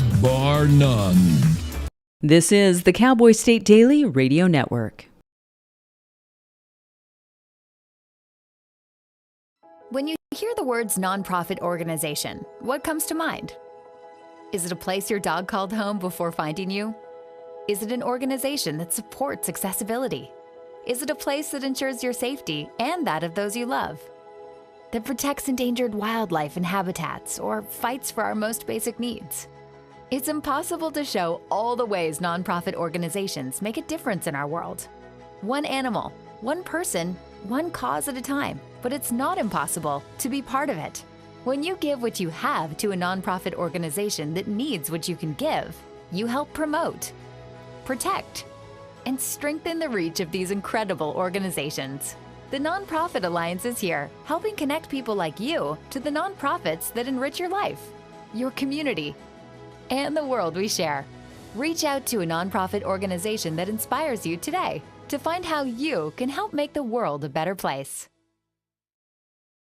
The challenges our planet's animals are facing sometimes feel a bit heavy. The animals haven't eaten in a day, 2 days, they haven't drank anything, they're cold, they're dehydrated. As soon as we started our descent, everywhere I could see was mud, just absolutely mud. The country has been in prolonged drought for so long, it was like a tinderbox waiting to go up. Okay, very heavy. Each of us wants to be part of the solution, and we can be. Remember that there's good happening right now. At home. All right, we were able to get into your unit, and we have all 4 of your cats. So, okay. And around the world. For any animal in any disaster. So let's focus on that, right? Be part of the solution, one rescue at a time. Search ifa.org/disaster ready.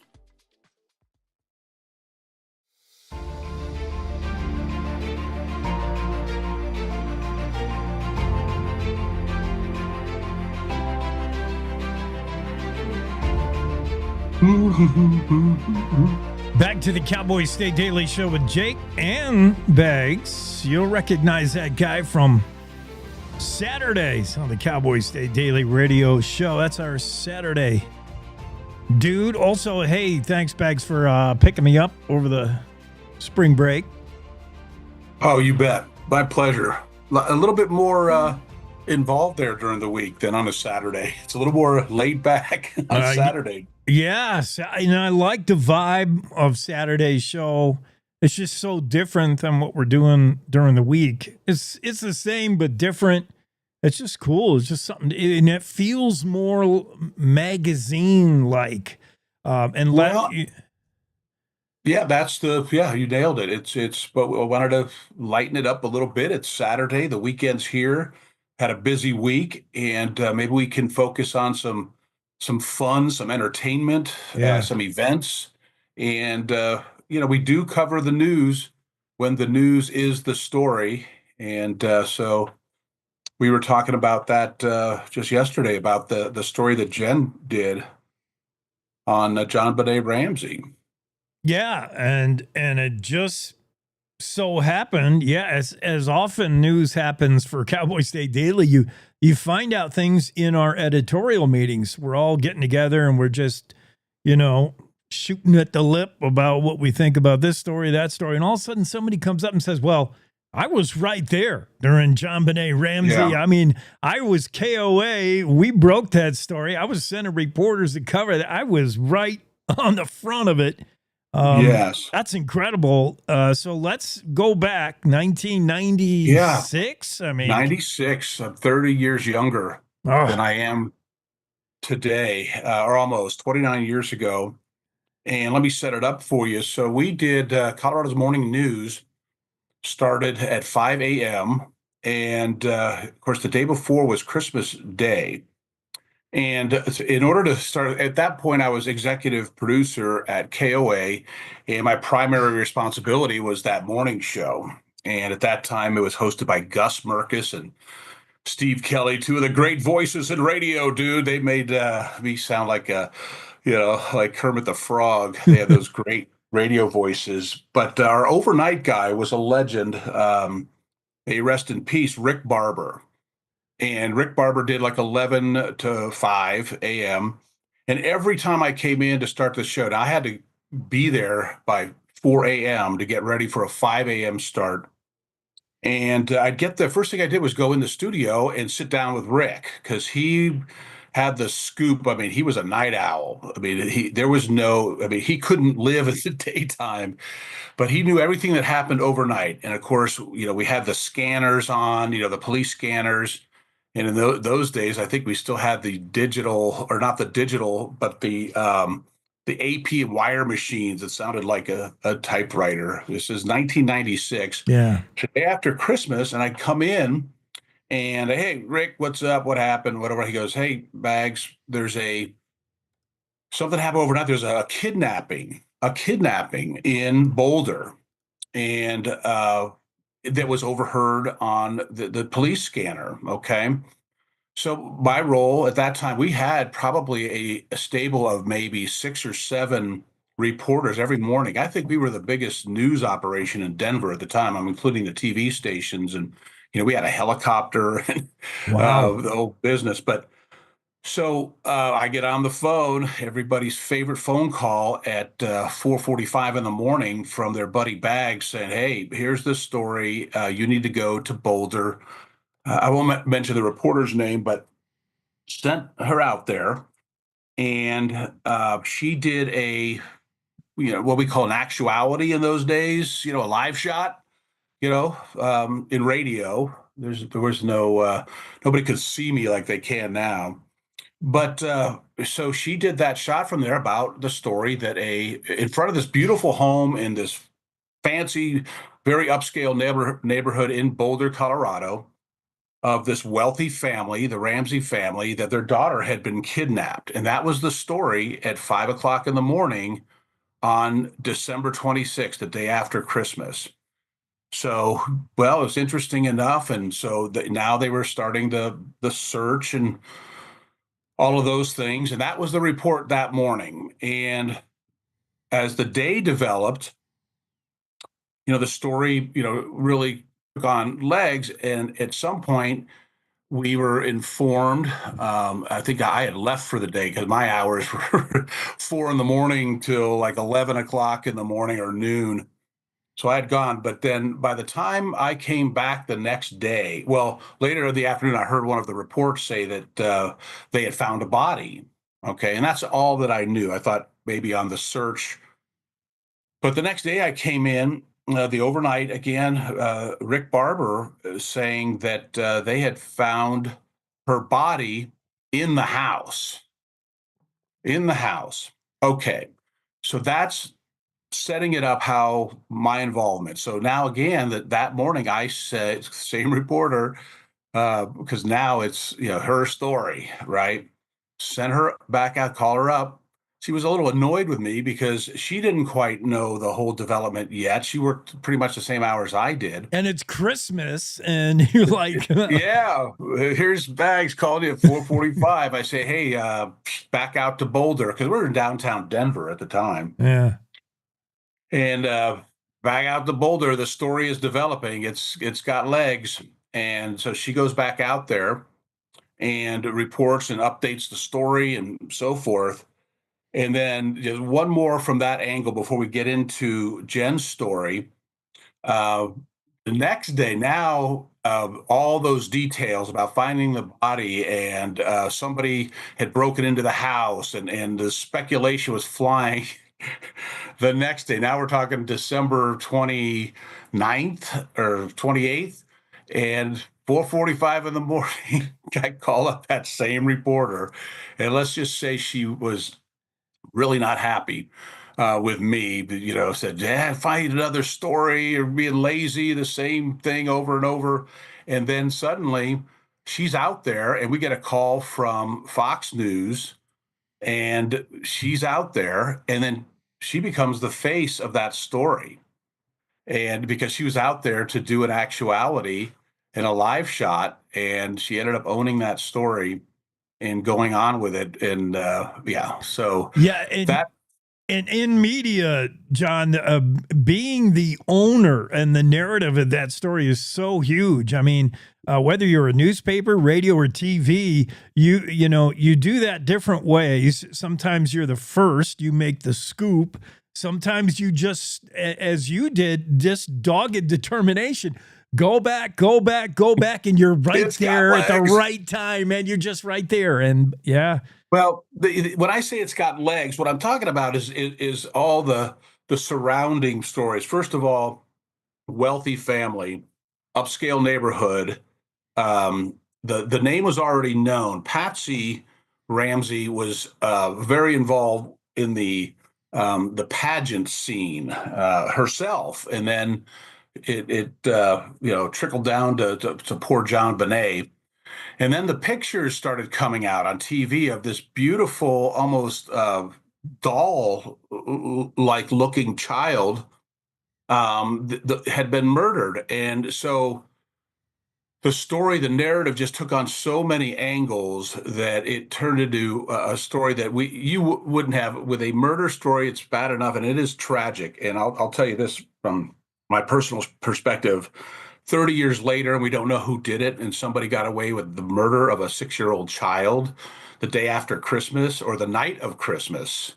So it would have been Christmas night, probably, or it could have gone over into the next morning. We don't know. It's tragic, and it breaks my heart, and it makes me angry to this day to think about that. So, which hopefully that sets it up how I was involved. And we followed it very closely. And we had, our talk show radio hosts, the Mike Rosens, the Peter Boyles of the time and of the era in Denver, that was the story. And it went on for months and years. And every 10-year anniversary, they go back and visit it because people feel the same way. How could this happen?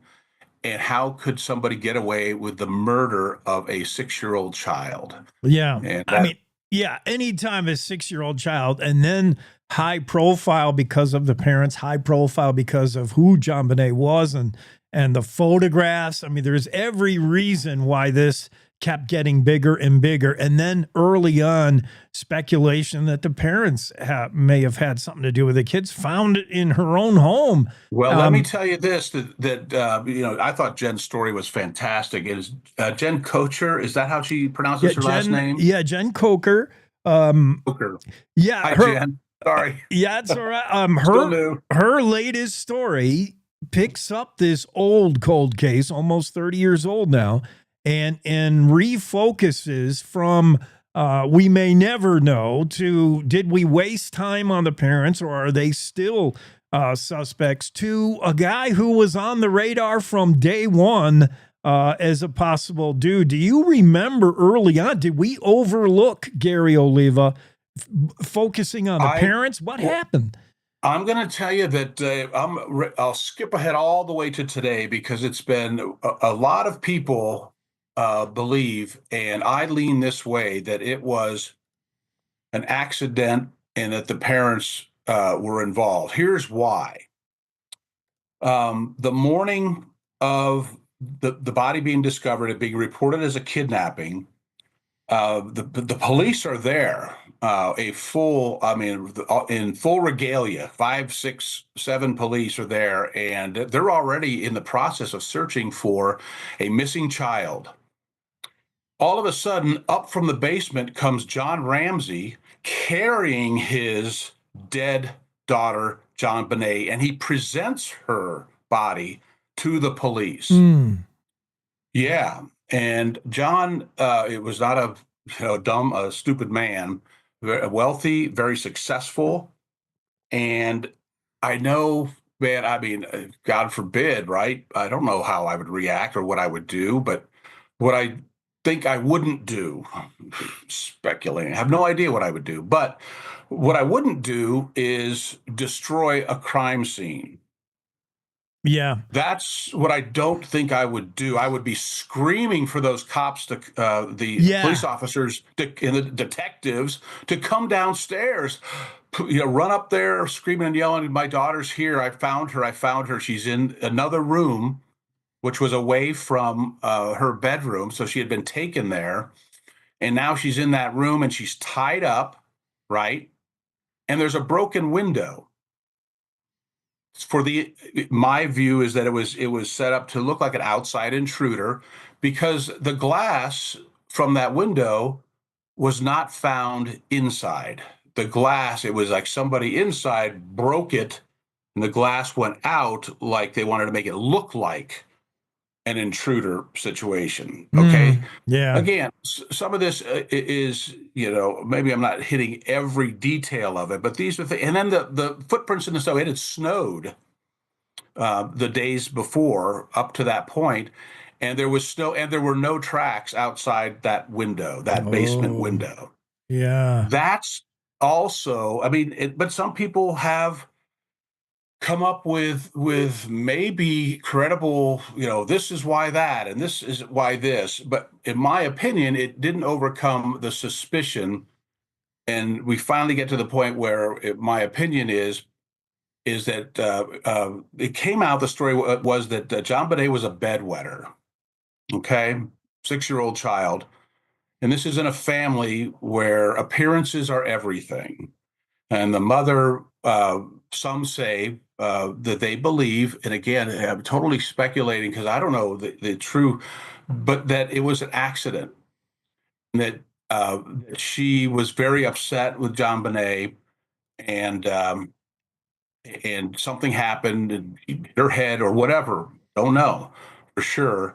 And she was either seriously injured at the time and did not seek medical help, or she was killed.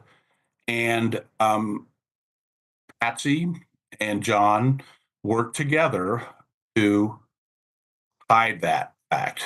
And that's what a lot of people, not everybody, some people are willing to believe Oliva, his story. I mean, he was caught with child pornography and so forth, but some believe he was looking for the attention. And, and if you are Gary Oliva, if you are a convicted pedophile, if that is for sure in your DNA. That's your profile.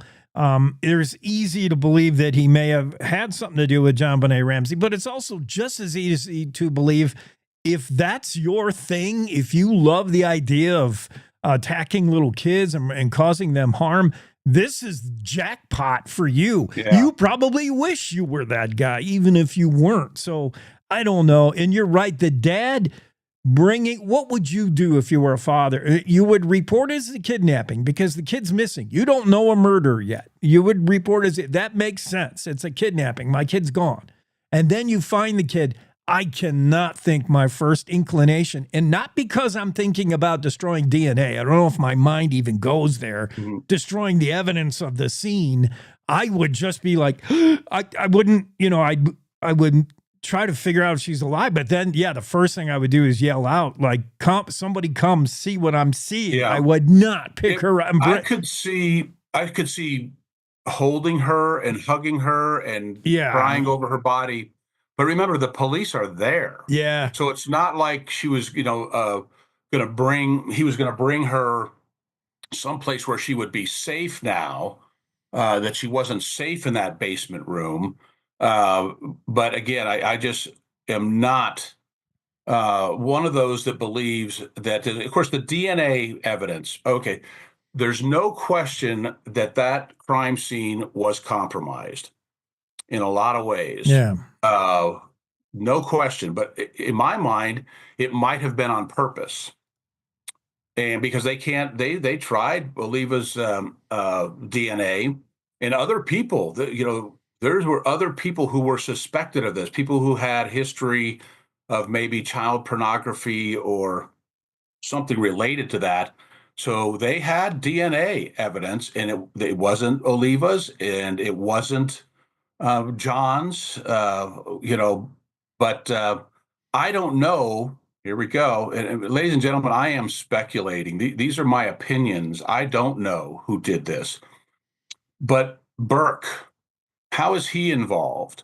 The son, that he was there as well. And his room was in the vicinity of hers. Remember, whoever did this killed her and then took her from her room into this storage type room, if I recall correctly, without another child nearby, a couple years older, not hearing. So there was those that speculated that Burke accidentally killed her, and or purposely, I don't know. And they were covering that up too. That's another theory on this. But there's a lot of things with this, Vale and what's his name, Jansen, the other guy. Yeah, they've focused on this guy, Oliva, and his admission and wanting to claim responsibility for it, and so they're down that road. And you know how it is. Sometimes you get something in your head, whereas and this is why people can be, suspect of my opinion on what happened. I got it into my head because, the story coming out about the bedwetting and so forth. And then it turns out that Patsy had some mental health issues. And then again, with John getting involved and destroying the crime scene, that's the direction I went. But a lot of people came with me, a lot of people that I was involved with. In fact, Jake, one of the reporters who covered this story big time, I have him completely unrelated, is not this Saturday, but the following is the 30th anniversary of Oklahoma City, the bombing. Can you believe that? 30 years ago. Yeah. And he was our correspondent down there for that. And he's going to be on the show. We were going to talk about that. And then Jen's story came out in Cowboy State Daily. And I said, dude, he said, well, okay, Bags, we'll talk about it. Because he was, he had the later shift. Yeah. And we sent him there too to cover it in Boulder. And he'll be on the show on the 19th. We're talking to Bags, John Baggett. He's your Saturday guy for the Cowboy State Daily Show. He was there with KOA, the big news leader in Denver, KOA Radio. The blowtorch. The blowtorch. Yeah, and 850, right? The AM dial. Yeah. That was in my radio career. That was the big time for me because my job as executive producer, I got to do everything.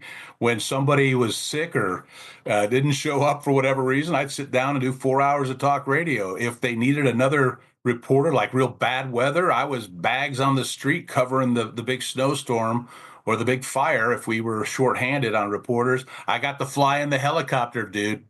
All this as a teenager, because 30 years ago, you were what, 18, 19, something like that? Well, coincidentally, I turned 64 today. So thanks for happy birthday. 64, teenager, right. Yeah, I was not a teenager, sure, but it was an interesting time in my radio career, that's for sure. And it's interesting to get your perspective as somebody who was right there on the ground, on the scene. Now, you've shared your opinions about things, but back then, as your role, your job is to have no opinions, send reporters, try to gather the story. But now looking back, piecing it together, you're able to share your unique take.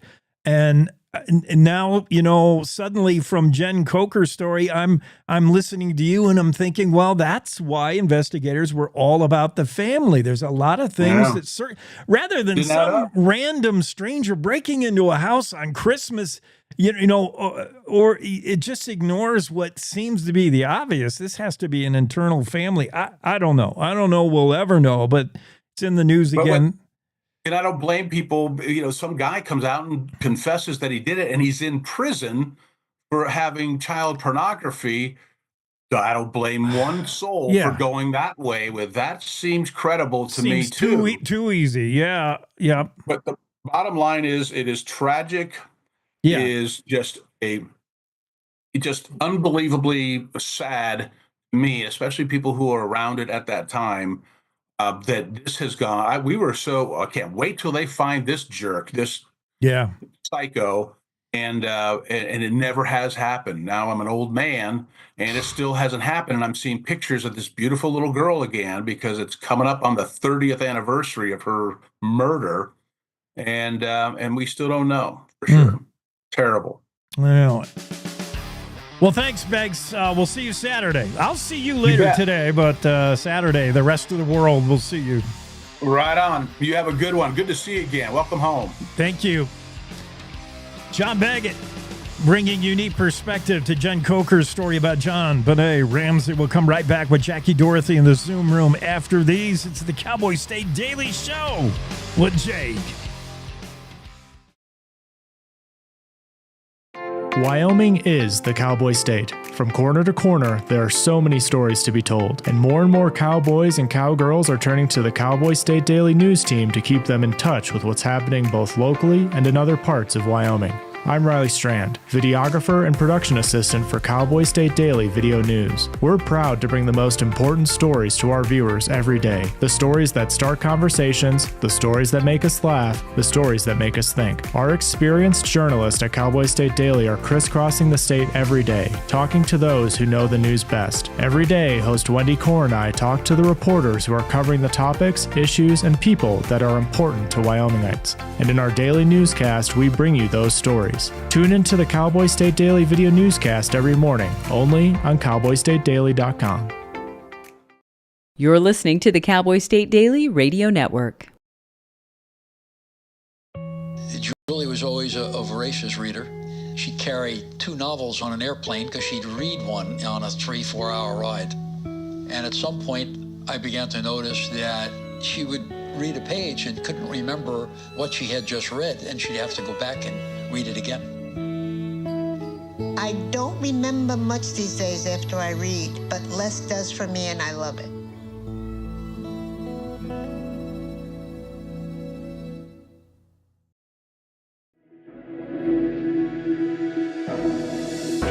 Logan Wilson here at the M Building in Casper, Wyoming. They do more than just support businesses and private events. They support nonprofits by offering reduced rates to help the community thrive. The staff here at the M Building have been incredible in helping me organize a fantastic event. They are great partners for those who want to make a positive impact on the community. Come check out the M for your next event.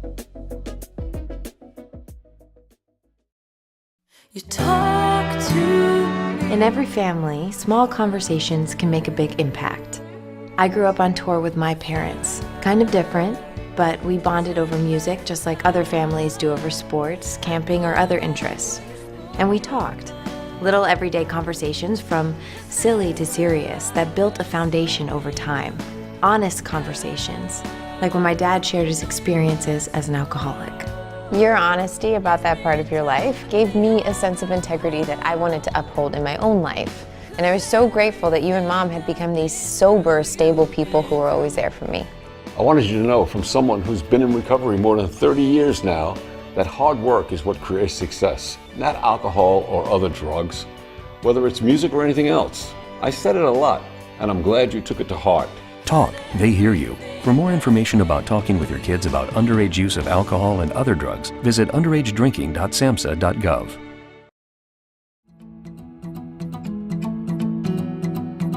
Cowboy State Daily Show continues here in hour 2. Jackie Dorothy into the room. Jackie, sorry, we were going along with Bags. John Benet Ramsey thing is just 30 years later. It's just so fascinating.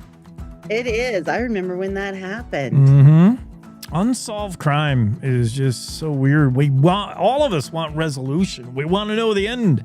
You know, you don't read a 300-page book and get to the end and find out somebody tore the last page out. You're like, what is the ending?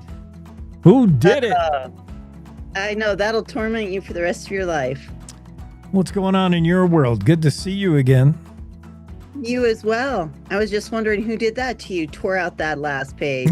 That's cruel. I read a lot over spring break. Did a lot of reading, and I got to the end of every book. Yeah, it didn't happen. But I mean, just, metaphorically. Let's talk. You've got a bunch of stories. We'll have to pick up a few of them on Thursday, but let's talk about the larkspur story and some livestock that eat larkspur, which is going to appear. I think that's a spring kind of a flower. I immediately thought of loco weed. We've all heard of loco weed and the poisonous effects it has on cattle, for instance, and you don't want your horse eating that. What's the deal? Larkspur's not real good for cows either, and it's all over Wyoming, right? It is. It was fascinating to me just because, like you said, we've heard of death camas. We've heard of even lupine can be bad for pregnant cows. Mm. And so it's like, what? Larkspur is such a pretty flower. Yeah. Apparently, it causes paralysis.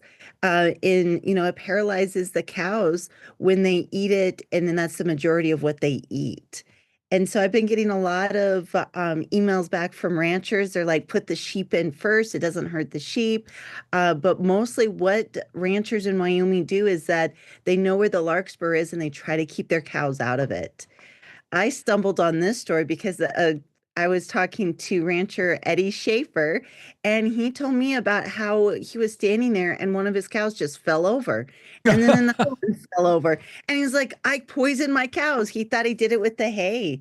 And he had to call the vet in, and he found out that the whole field that he relied on was infested with larkspur. And so he spent the money to get the larkspur eradicated, but it's very expensive to kill as well. And you have to spot treat it. So time consuming, expensive. It's best just to keep your cows out of those fields in the spring. Or send the dumb sheep in first. Nothing hurts them. They only hurt themselves. They'll run off a cliff for no reason. But yeah, they can survive eating anything. Sheep and goats. Yeah. I tell you, it's a great time right now. Springtime. We've been driving around because we live in that rural area and seeing all the calves and all the lambs. It's just been really heartwarming. Yeah. That summer's on its way. Well, come on, calves, stay away from that larkspur. That must have been a weird phone call with the rancher. He's like, hang on, one of my cows just fell over. Like, what's going on? And it's so funny in your story. He gets the vet, and he's like, he feels probably a lot of guilt. Like, oh my goodness, I fed him bad hay. And the vet immediately sees foam in the mouth. He's like, nope, this is larkspur. He knew right off the bat. Yes, and that's what made me interested in the story, so I started calling around, and, the Chip Axtell and the Axtell family, they have a lot of range in the area, and they've encountered it, and then he shared his story, and it really is heartbreaking, because you're thinking that he thought the danger was past, he knew there was larkspur, but the cows got into it, and he had lost 8 cows. Oh, Arriving on that scene, I just can't even imagine. yeah. Well, it does look juicy. I gotta say, we're sharing some photos. I mean, if I'm a cow, larkspur looks like dessert. I'm eating grass all day, grass, grass, grass, and then I see a larkspur. I'm like, purple ice cream. Well, Yeah. how it happens is I guess larkspur is one of the first ones to come up, and it's taller than the grass. So the cows see Oh, they get excited, they eat that, and then when you get the majority of larkspur in your stomach, that's when it's bad. If it was mixed with the grass, they're fine. that's not even Yeah. fair. I know. That's I don't know what Mother Nature designed there, but yeah, that is entrapment or something. Entrapment, yeah, it's drugs. They're enticing these poor cows. I'm going to be a cow attorney and I'm going to say it's not your fault. I mean, there you are. I got to bend over farther for crappy grass, or right at my chin level is some juicy purple flower. Can't blame them. Yeah, cool story. Jackie, we got to get to the rest of your stories on Thursday. Sorry for running over. Good to see you again. No, that John Bonet stuff was great. Thanks for sharing. All right. Jackie Dorothy in the Zoom room, and we'll check in with her again on Thursday. Right now, time for top of the hour news break. We'll be back after that.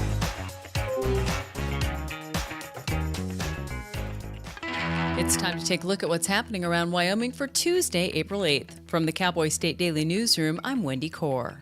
Speed and alcohol may have played a role in the 2 crash incident that claimed the life of a Good Samaritan who stopped to help a disabled motorist on Highway 130 between Laramie and Centennial in southern Wyoming.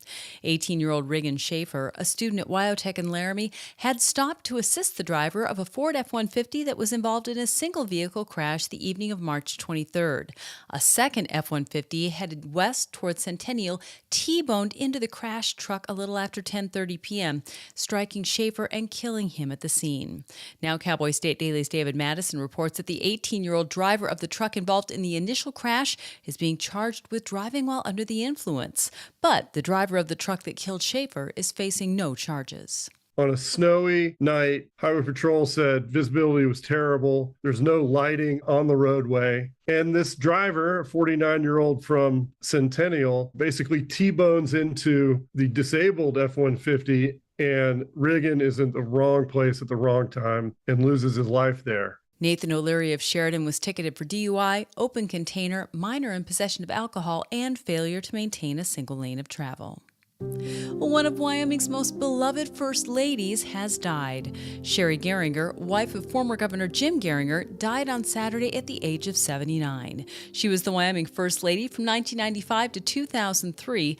Cowboy State Daily's Leo Wolfson spoke to several people who remember Geringer as quiet and classy. Mary Kay Hill was the campaign manager for Geringer's 1994 campaign, and she said that Sherry Geringer was a classy lady who just did things in a right way. She really spearheaded reading literacy and also trying to improve breast cancer awareness as well, trying to get more women to get mammograms in the 1990s, which was a time that they were much more rare and rarely sought out than they are today. Geringer had been battling an extended illness for a number of years. Well, 2 weeks after a local teen was stabbed 5 times and suffered severe injuries, the Casper Police Department has issued an arrest warrant for the alleged assailant. The CPD announced Monday that Casper Circuit Court Judge Kevin Tahiri issued a warrant for Evan Kirkendall's arrest Friday on a charge of aggravated assault. Cowboy State Daily's Dale Killingbeck reports that the March 21st stabbing sent a male teen to the hospital with damage to both his lungs and his liver. But affidavits filed by police showed that when they first interviewed Kirkendall, he claimed the stabbing was done in self-defense. When the detective reviewed the video, he saw that the initial contact was that the person that they're seeking just stabbed the victim 2 times, and then they broke through a door and wrestled outside of the house. From what the affidavit is saying, there wasn't really any kind of self-defense, and they're saying that the perpetrator also was calling the victim into the house to say, come on in, like just enticing him to come into the house. And then when he did, he got stabbed. Aggravated assault and battery is punishable by up to 10 years in prison and a $10,000 fine. I'll be back with more news right after this. Do you know it's illegal to dig or excavate without knowing what's below? This is Jan Warren, Executive Director for One Call of Wyoming. We will be hosting workshops around the state to educate homeowners, realtors, landscapers, underground facility owners, and excavators on the state law, industry best practices when it comes to planting a tree, building a fence, or any other excavation project you have planned. Join us for a free breakfast, get your questions answered, and learn how One Call of Wyoming is here to help. Go to onecallofwyoming.com and register today. Well, the discovery of human remains on the muddy banks of a pond in West Valley City, Utah in late March has several families with missing loved ones on edge as they wait for authorities to identify the remains. More remains, including a skull and other bones, were discovered nearby a few days later. Cowboy State Daily's Jen Coker reports that the news spread fast among families of missing people both in Utah and in Wyoming. There's at least 6 people who are missing in that region. This is the reality these families live with. These human remains will be found and they all kind of congregate together and just say, who's it going to be? They've formed this unfortunate family where they're all waiting. And when human remains are announced, their whole lives go on hold and they just wait to see if that's their loved one. For now, the families wait as they share information among each other based on third-hand accounts of brief conversations with detectives. The remains are currently under the jurisdiction of Utah's Office of the Medical Examiner. And that's today's news. You can get your free digital subscription to Wyoming's only statewide newspaper by hitting the daily newsletter button on cowboystatedaily.com. I'm Wendy Corr for Cowboy State Daily. I did cheerleading through high school. I went to the Colts cheerleading and I loved it. Colts! I was about to go to work and my arm went numb on me. I knew I couldn't speak. And I collapsed. After 36 hours, Tessa's worried family and friends called police, who found her on the floor after suffering a stroke. For 2 days, I was unconscious. I don't remember anything. Thanks to the American Heart Association's support of life-saving research and medical breakthroughs, Tessa got her life back. I don't have a limp anymore, and I am so encouraged because I can speak now. To learn more about how the American Heart Association is saving lives, go to helpheart.org.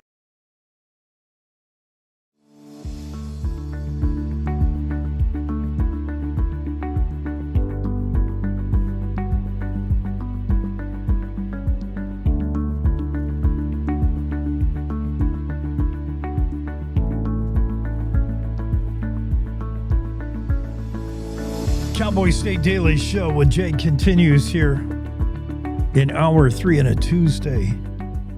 Mark Hines will be in the Zoom room momentarily, sharing some feedback off of YouTube. Watha says hello from Uinta Basin. Hello back, Watha, to you in Uinta Basin. We also get a text message from a regular listener that says it's too bad the prosecuting attorneys took the death penalty off the table in that Sublette County case of the bow and arrow shooter. It's too bad the way and the reasoning behind it, yes. When it becomes a financial decision or a decision, and this isn't the reasoning given by Sublette County. There has been mention of how expensive it is to seek a death penalty if you're a county and you've got a budget, and when you go after a death penalty as a sentence, that just supposedly doubles, triples, or more of the costs because there's going to be appeals It's just so much more involved, much more complex. So to not seek a death penalty on the grounds that it's going to be expensive and difficult is just, I hate to hear that reasoning. And again, that is not the reasoning that has been shared by the county. They just felt, given the young age of the guy who did the bow and arrow shooting allegedly, and giving the fact that he has no criminal record, they just thought it would be better to take the death penalty off the table, even though this seems like a pretty heinous crime. In fact, the prosecuting attorney said so. This is a heinous crime. But that alone can't be the sole determining factor in whether you're going to pursue capital punishment. There's a lot involved. So, yeah, I hear you. We hear our listeners. Thanks for the feedback. Let's get in the Zoom room with this guy. It's Mark Hines in his usual scheduled segment. Mark, how you been for the 2 weeks? Good. To see you. I come in and you're talking about capital punishment. What did I do now? It does involve archery, which could be, but they're no. gonna have capital punishment by archery. That's There was a guy in Carolina. He chose the firing squad. Yeah. I've heard about that. No, you're probably you're probably talking about that homicide. Yeah. That's weird. We've been talking to John Benet Ramsey all morning. Case so weird that we've never had. But yeah, Jen Coker has new news, and then we had John Baggett on, who's got old news. He was KOA news dude back then. Did you know? Wow. He remembered. Yeah, he had to send reporters out on Christmas Day, like call them up and at 5 a.m. and say, "Get out there to Boulder and go cover this." Incredible. Wow. That's crazy. Yeah. Yeah. Well, let's talk about your stories, which include, I hope you haven't been in your laboratory cloning the dire wolf. I'm really worried. No, that was, I think that was Andrew's story. Anyway, I know. But it's not out yet, but I'm just saying it sounds like something right down your alley. What could possibly go wrong bringing the dire wolf back? I don't know. I've heard that it's still a ways off from being genetically pure. That they kind of, they have the start of a dire wolf, but they got to work on a little bit. I don't know. Yeah. I think there's a lot to it, but they're going back thousands and thousands of years, the same thing has probably been happening in Yellowstone that still continues to happen today. And that's an unassuming bison walking along there in Blacktail Pond area, and then gets in a bog. He can't get out, and he's a great snack for a grizzly come spring. Yeah, oh yeah, grizzly or wolves or whatever else. Yeah, I don't know what to say. That's kind of how nature works. Yeah. When something big dies, a lot of other animals celebrate. True. The buffet is sad on. From our perspective, but it is, it's probably, hard to watch, but it is nature. It is pretty natural. And, the smarter bison don't go there, and they get smarter and smarter, and they become, they make the whole species better in the long run. And the ones dumb enough to go in there and get eaten, well, they probably should have been removed anyway. They're like people who shop at Walmart at 3 a.m. We might need the genes out of the pool at that point. Hey, bison, get smart, because I can see it. Though they swim really well. Have you ever seen bison swim? Boy, they can swim. Have, yeah. When when it's just a river or something. But that's the problem. They get in there and they can't get back up the banks, or they get trapped in the ice like that. The cow bison that she filmed, or she took video of, that fell through the ice. So it's just circumstances are wrong for them and they can't get out. And that's, you're right. It's very difficult to watch, but it's part of life. It's part of nature. True. It is. Boy, it was difficult to watch the video of you and Claire in the ultimate showdown. Robo Bear, yeah. Robo Bear. I mean, one of the most viral videos that Cowboy State Daily's ever had is you and Bill Sniffen facing Robo Bear. Yeah, and I think in that instance, Bill was easily eaten by the grizzly, and you were going to go double down and go against Claire. Someday we got to have just you and Claire go head to head, but that's kind of what we got with Robo Bear, the Wyoming Game and Fish, the tool used to help people understand how little time really you have in a grizzly charge, and having your canister ready. I don't know. That first time looked like you might have been eaten. Oh yeah, yeah. And of course, my wife was laughing. Oh, he died. Oh, that was her we heard? That was my wife. Oh, that's my wife's voice on the video. You're dead. She was halfway towards cashing in the life insurance policy. He's dead. I'm sure, like my wife and I have been together a long time. And when you're together a long time, some of the pretense just goes away. You're dead. Claire did pretty well, but she admitted to kind of cheating, kind of having an advantage. In reality, Mark, we all know if you got the bear spray and you're doing all the right things, what's going to take time is getting it out of the holder, getting the safety off, and being familiar with doing that, practicing that, because it's not second nature. You're not doing that every day. No. That's going to be the time-consuming thing, and hopefully that's what this whole thing teaches you is be ready. Like, you can't take it for granted. You have to be ready. And you have to practice. You know, so because when things go wrong with grizzlies, they tend to go wrong quickly. That's what people tell me anyway. I've never been charged, right? So. And that charging grizzly, the Robo Bear, he seemed to be moving very fast. Now, is it confirmed that that's how fast a grizz would be? Oh, I think they go faster.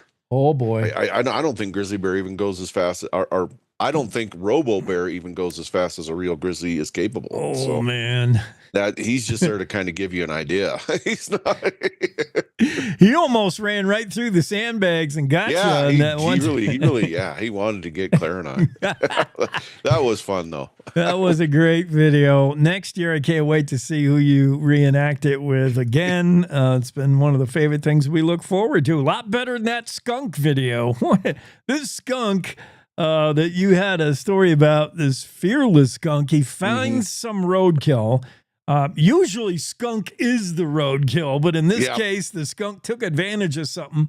And then he used his brains. He knew he didn't want to snack on this thing on the road. He might get run over. He dragged it to a mountain lion den where he was likely to be a snack himself. But where did you even come across this crazy story? I think Andrew found that video initially, and so I figured out who had taken it, and I gave him a call, or I'd sent him an email, and they answered and set up the call. No, that was fun. So skunk they tend to give zero cares. This one definitely gave zero cares. He had his timing right. The mountain lion was out and didn't come back until it was all over, but. That same, I think there was one still photo that went with the article that showed him having a standoff with a fox over a deer carcass. Yeah. But the lady who took those videos said that eventually the fox and the skunk were able to kind of work out a deal over the deer carcass. They took turns on it. So I have newfound respect for skunks. I mean, they've never held a great place in my heart. I know some people have even pet skunks. They descent them or whatever. And I've got, I tell you, Jake, I've got 3 older sisters. And one time when we were growing up, they tried to adopt a skunk at grandma's house. Mm. And I'll say 2 things: that it wasn't descented and it didn't end well. Oh. And I'll leave it at that. What is your my grandmother was not happy with my sisters. I'll just say that. Well, it's a good teaching moment. You'll never do that again, girl. What is your preferred skunk remedy for when the dogs get it, or if your daughter gets it? Yeah, I've heard tomato juice. Yeah. I had well, both my big dogs are gone now. In fact, the other one just the second one passed away this Saturday. So I've got my little compact demon dog. She's the only dog I have left. But back when I had both my big dogs, they found a roadkill skunk and they rolled in the carcass, and that was hideous. Yeah, that was horrible. That was even worse than them getting sprayed by it. Yeah, because they run off and they were rolling in something. I didn't know what it was, and then I figured out what it was. And I just was thankful I had a pickup I could put them in the back. But yeah, I took them back here, and I think I went through 3 or 4 cans of tomato juice. Yeah, and it did the trick. There's commercial product. There's tomato juice is the tried and true. I can't imagine. I mean, a dead animal gives off enough when the dog rolls in it, but dead and the skunk stuff. It was rotten, and it was. If I hadn't had a pickup, I don't know what I would have done. It was you couldn't get anywhere near those dogs without gagging. I was so bad at them. Yeah. One more story from Mark Hines we want to talk about, and that's the spring black bear hunting season. Before we do that, though, I want to ask a question that's a little off the radar, just because you brought it up. Hopefully it's not too soon, but the dog that recently passed away, like we've all had a favorite dog, a treasured pet, and we don't get enough time with them. They only live so long. But thinking about the dire wolf and the ability to clone sheep and clone animals now, there's companies that can clone your favorite dog. You can have that same dog, theoretically, DNA-wise, right back. Would you do it or would you not? Probably not. I've had a lot of great dogs in my life, and it's best to just remember that dog the way he was, and move on. That's just me. Maybe there are some people who'd want to do it, but I've had some awfully cool dogs, and they were all their own dog, and I just prefer to remember them the way they were, and not have to hit repeat. I think, if I had to happen to do the same things wrong, that's funny. Your clone did the same thing. Yeah, I agree. I think, I don't have an official poll to lean on, but I agree. I think people love the uniqueness of that animal, and whether you tell them scientifically, we can give you the exact same dog, you think, no, he'll never be that dog. And I agree. I'm with you. Black bear spring. I know lots of folks who take part in the spring hunt for black bear, and you got to have head on a swivel. Mm-hmm. Yeah. That's what they. That's what they tell me, especially back in the the western part of the state, up there in Cody country, where the grizzlies are really thick. Yeah. A couple of concerns. Number one, you have to make sure. Because we've had a couple instances of really experienced guys shooting what they thought was a black bear, and it turned out to be a grizzly. So you have that concern, and then of course you have the concern of being charged by a grizzly while you're trying to hunt black bears. So was there any trouble getting a made-up word hangry by Greg Johnson, our editor? That's a word that's been made up by Snickers, right? Now, the hangry, we all know what it means. You're hungry and you're angry, and you're. But it was pretty good. Don't get mauled by a hangry grizzly. What about just a black bear that's, big black bear that's not, he's hungry, he's tired, he just woke up. He might be a threat as well. I suppose so. It's not anything I'd want to irritate. Right. Right. Though, and of course, you and I have talked about this before. The one critter out there you really don't want to tick off is a moose. Oh, Anytime I've come across moose, I've always give them plenty of space. Mm-hmm. there was one time my daughter and I were out cutting firewood, and she looks up and her eyes get as big as saucers, and there's a young bull moose watching us through the trees, and he just wanted to stand there and watch. But that was a little spooky at first, because you don't know what their intentions are, and if they look upset, you just get out of their way. And this is the go somewhere else. But he just wanted to watch. He was just one of these stupid people doing. Right.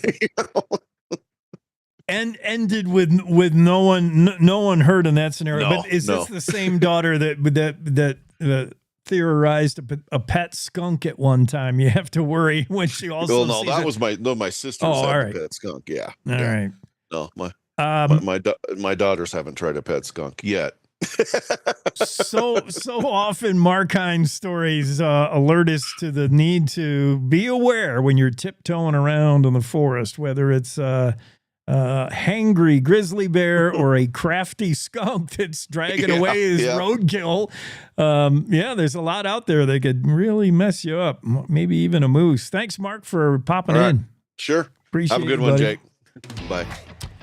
Mark Hines joining the convo. We're going to get right back out of here and right back into the Zoom room with Kevin, our resident cowboy, right after this. Quick break. It's the Cowboy State Daily Show with Jake. Wyoming is a big state. There's so much ground to cover, so many stories to tell. But the Cowboy State Daily News team is up to the challenge. I'm Wendy Core, host of Cowboy State Daily Video News. Whether it's politics in Cheyenne, energy issues in the Powder River Basin, or grizzlies in Yellowstone, our talented crew of experienced journalists are out there finding and telling the stories that matter. What's the best restaurant in DuBois? Renee Jean checks it out. What's the most recent Supreme Court decision mean to our everyday lives? Claire McFarland explains. How is the upcoming elk hunting season shaping up? Mark Hines lets us know. Every day, I talk to the reporters who are covering the topics, issues, and people that are important to Wyomingites, and in our daily newscast, I bring you those stories. Tune into the Cowboy State Daily Video Newscast every morning, only on CowboyStateDaily.com. This is the Cowboy State Daily Radio Network.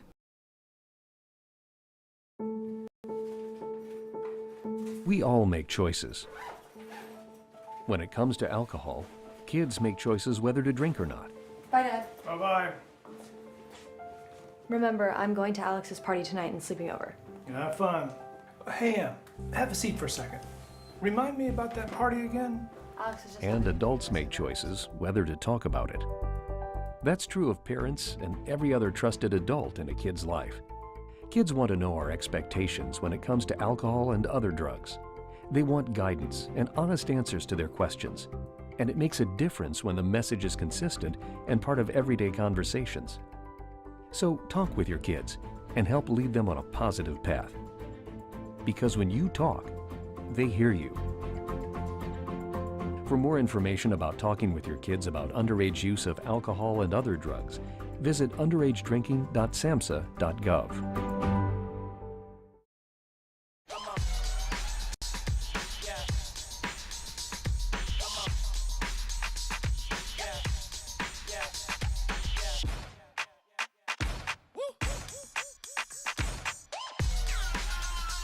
You're not going to get it all right.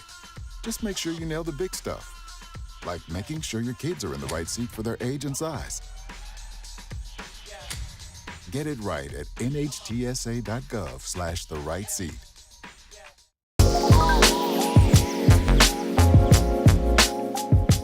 In 2023, arm pump was holding me back. After a successful treatment at the McGinley Clinic in Wyoming, I can now focus on track instead of pain. The McGinley Clinic offers innovative, minimally invasive treatments for most sports injuries, including arm pump. They got me back to peak performance and back on the podium. Go check out McGinley Clinic today.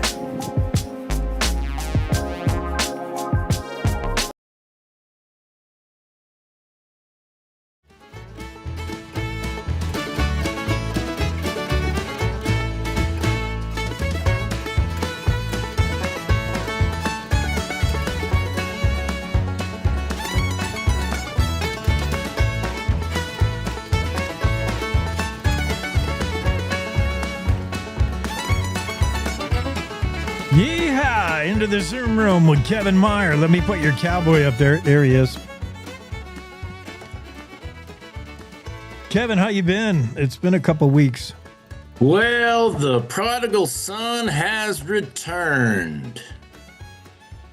After 2 weeks of naughtiness, Let me ask you, how many days into it was before your liver waved the white drink umbrella? I did surprisingly well, and here's my secret, I think.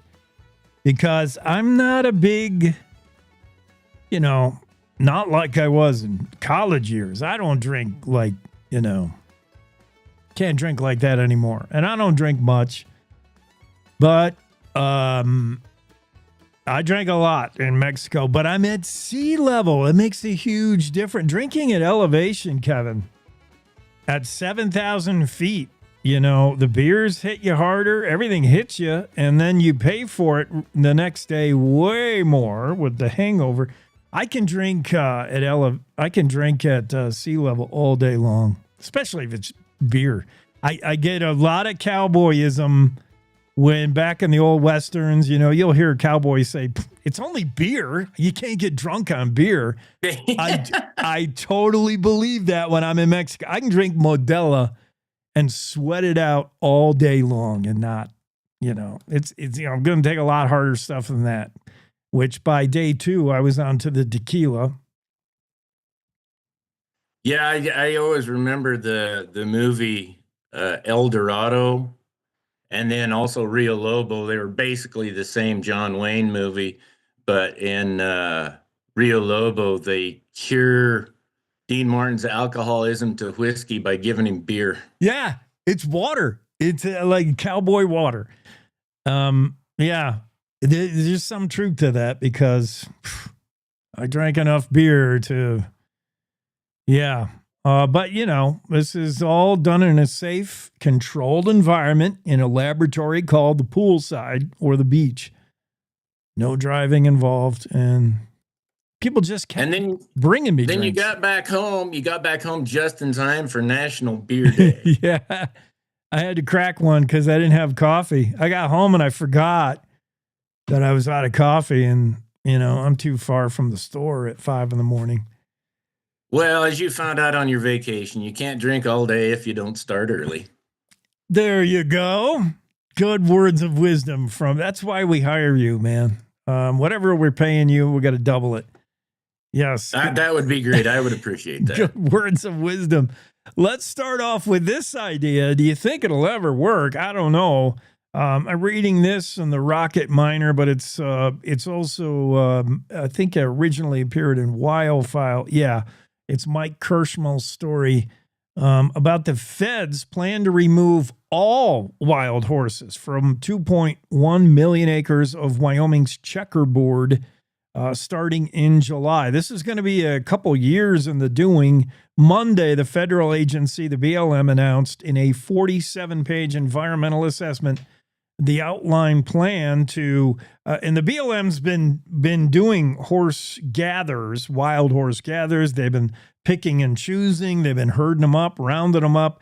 They bring them to a facility. They train some and try to adopt them out. Others presumably are kept alive and fed for the rest of their lives. I don't know. Or do they go to Canada and end up on the meal plate? But it's wild horse. Are they overpopulating? That's speculative here and in Nevada. But in Wyoming, I guess the roundup is not only not ceased, and there's people who, are on the side of the wild horse saying leave them alone. They don't like these roundups.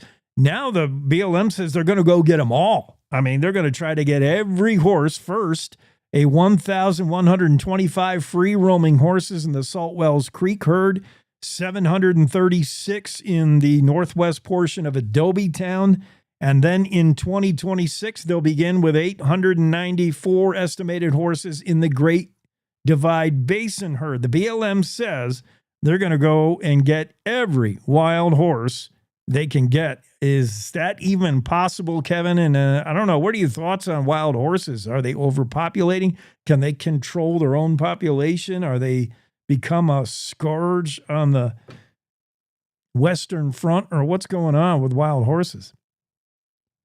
Well, you really picked a third rail topic to start the day here, Jake. Right. It's a very complicated issue, and every side is very emotional about it.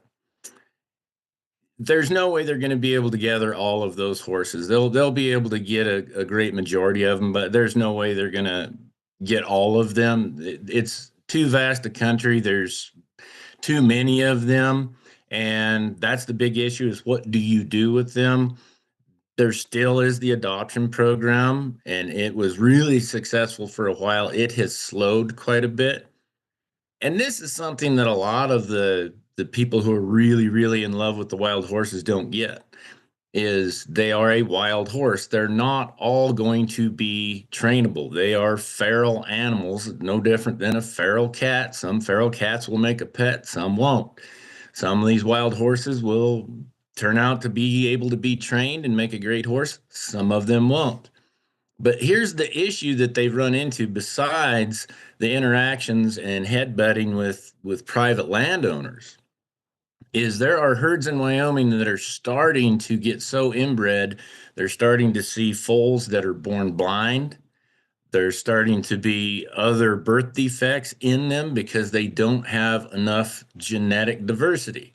Now, way back in the early 1900s, ranchers used to turn out their own studs to help get some genetic diversity, help better genetics, and then they would go gather up some of those babies. Those would be their ranch horses. Obviously, with Wild Horse Annie and whatever, all the stuff that happened with that to stop the slaughter of the wild horses, well, then they made them a protected species. And they kept saying they had a management plan. Well, I think we can see how the management, in quotes, has turned out. This morning, when I heard that you mentioned you wanted to talk about this, I just did a quick Google search. And every state that has wild horses is having a big problem with wild horses dying mysteriously. They're dying of thirst because out, especially in the California deserts, where they removed cattle from the range to make room for the horses, they forgot that those ranchers that had those leases were the ones that were keeping the water sources running.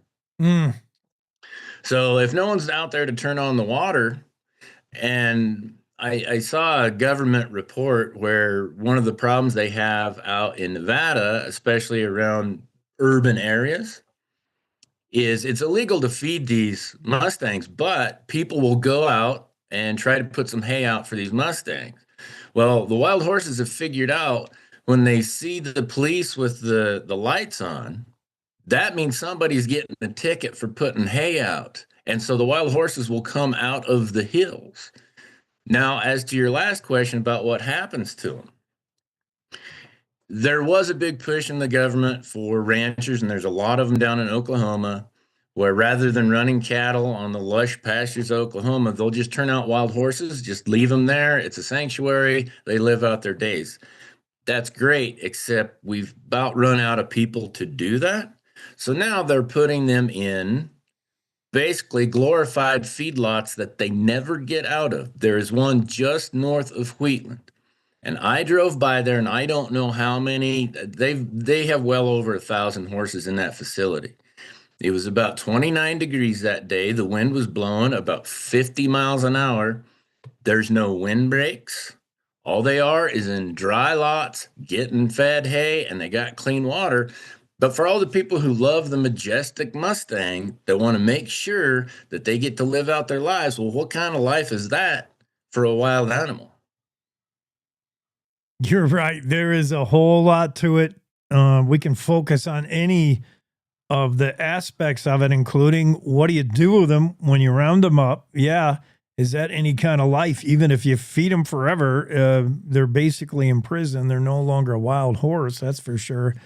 There are some uses. You talked about the training ability. I like the fact that a trainer such as yourself, who, you might be the last guy to admit there is an untrainable animal. You've trained dogs, you train horses for a living, and you say it's just like a coach of a football team admitting, hey, sometimes I don't have a good team. I can do everything, but I can't do everything. There are wild horses that are not going to be rehabilitated. They're never going to be trainable. And even though you have programs like the Honor Farm in Riverton, and you've had success getting a wild Mustang adopted, there are some that are just never going to get there. And you hear it from a guy who that's kind of admitting he can't help one or two or three. Like sometimes it just doesn't happen, huh, Kevin? Oh, absolutely. They just, and the best example of that I can give is Siegfried and Roy. Remember Siegfried and Roy from Las Vegas? The whole head and the tiger thing? Yeah, then they were always, everyone was always in awe about how well they could train these big old Bengal tigers. Well, they could until one day it didn't take. They could until they couldn't. Right. Good point. Yeah, that's the good evidence right there. I offer as this evidence A that whatever happened, the one guy got killed, right?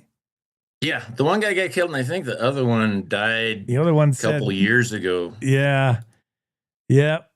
So yeah, sorry to jump in with a tough topic like that, but it's interesting, and yeah, you'll never get them all. But I think the idea of piecemealing the way they've been going, BLM, just removing certain amount of them, attempting to sterilize others, like whatever they're doing is just barely treading water.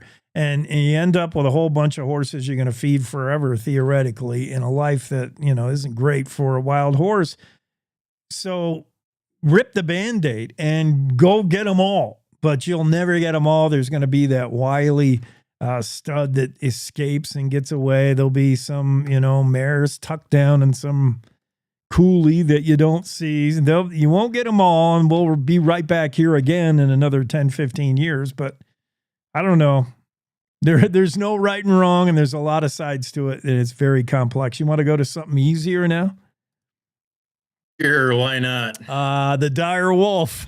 We've been able to resurrect a dire wolf. Talk about a topic that's incredibly complicated and filled with unanswered questions. I can't believe this isn't more of a news story. Maybe it is, but in my news feed, I was getting this, it would pop up on Facebook, and I thought, this must be fake. It can't be real. And so I went to legitimize it on a website I go to find real news, and I had to weed through the top stories of the day, which shows you where we are now as a society with news. An NFL mock draft story. A low-ranking Detroit Tigers exec has to resign after sharing photos of his junk to his employees. The real cause of bloating. It's not your diet. And the latest Sydney Sweeney dating rumor. I had all these stories are like the top 5 stories. And finally, I get to scientists say they've brought back an animal from extinction from 10,000 years. The dire wolf is now walking the earth again. Colossal says they've done it. And they're not done yet. They're still working on a dodo, a Tasmanian tiger, and a mammoth. Do we need the dire wolf back? What are we going to do with it? And is this even ethical? Where do you want to start, Kevin? Well, let's go back to the Sydney Sweeney thing. No, not really. Right. I'm with you on that. Never mind the wolf, Sydney Sweeney. Woo! So here's my question. Mm-hmm. Has no one ever seen the Jurassic Park movies? Right. Because it seems like we're quickly turning that movie series into a documentary rather than an action movie. Uh-huh. The question that I have is, what are you planning on doing with the dire wolves? They died out for a reason.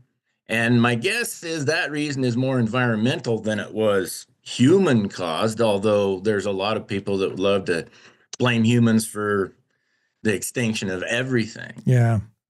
However, do we know why the dire wolf became extinct? There is such a thing as survival of the fittest. So are we going to recreate this animal and put them in a zoo so we can walk around and look at it? Now, we know that genetically engineered animals tend to have lower lifespans. We've learned that from the very get-go. So what are we doing here? And they have created these dire wolves out of the DNA from a fossil. So how are we going to perpetuate them without just having inbreeding amongst those? Do we have to go find another fossil and hopefully get some other DNA? I think some of it just may be the scientists want to show what they are able to do. And the one that really gets me, as cool as it would be to see, is the woolly mammoth. If they are successful in bringing back the woolly mammoth, what exactly are we going to do with a woolly mammoth? We're gonna need a dire wolf to prey upon it. So I think we're going to need a bigger wolf. gonna even bigger than a dire. Yeah. Well, that's where the Tasmanian tiger comes in, saber-toothed cat. You know, once you get one, you got to keep on going right up to T-Rex, I guess. But you're right. Have we not seen the Jurassic Park series, the franchise? We know how this ends. It's not going to be good. We're talking about Remus Romulus, born in October, and a female Khaleesi, born in January. All of them genetically modified gray wolf pups to simulate basically a dire wolf. 95% of the DNA, I think, is there.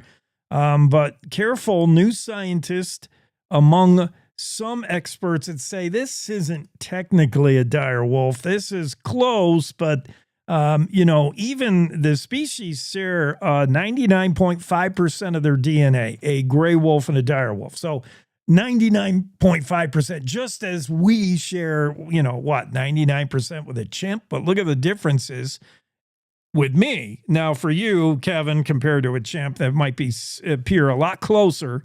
The different the DNA, but somebody intelligent like me against a chimp, 99.5% DNA shared between a gray wolf and a dire. So very, very close, or is it? Because Colossal Bioscience says they just made 20 tweaks to the DNA, and new scientist comes out and says, well, that's not nearly enough, because in the 0.5% of the DNA where they differ, the dire and the gray wolf, there's about 2.4 billion base pairs, leaving room for millions of pairs of differences. So to say you just made 20 tweaks does not mean you've made a dire wolf. And you bring up a good point. How do you perpetuate the species with just 3 examples scraped from the same fossil?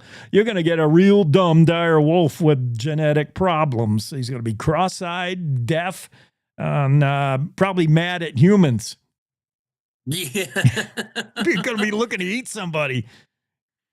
I saw a scientist who was a wolf expert, evidently, that said from her studies, they figured out that the dire wolf and the gray wolf diverted from each other thousands of years ago, and the gray wolf survived and the dire wolf did not. So that goes back, in my mind, to why. Yeah. The other thing I always think about is Chihuahuas are technically descendant from wolves. They share a bunch of the same DNA as well.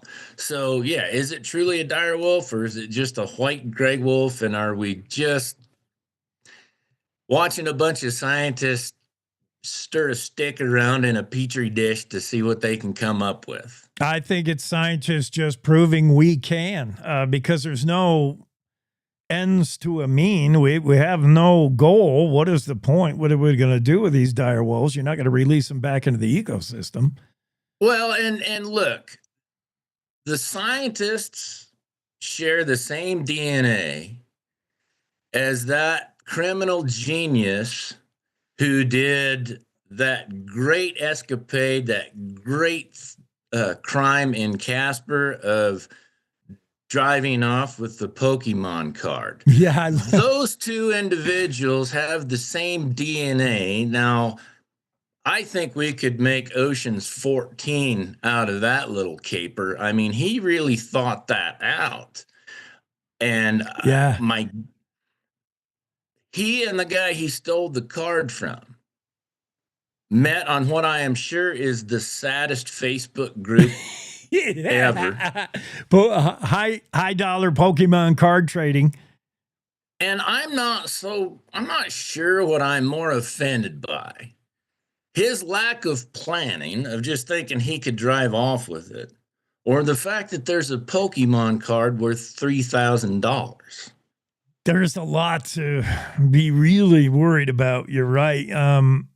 Kevin Meyer's talking about a story that we haven't got to yet this morning about a 22-year-old, which 22 is the new 12, honestly. I mean, seriously, at the rate people grow up nowadays, 22 is still living at home, still collecting Pokemon cards, and still stealing stuff.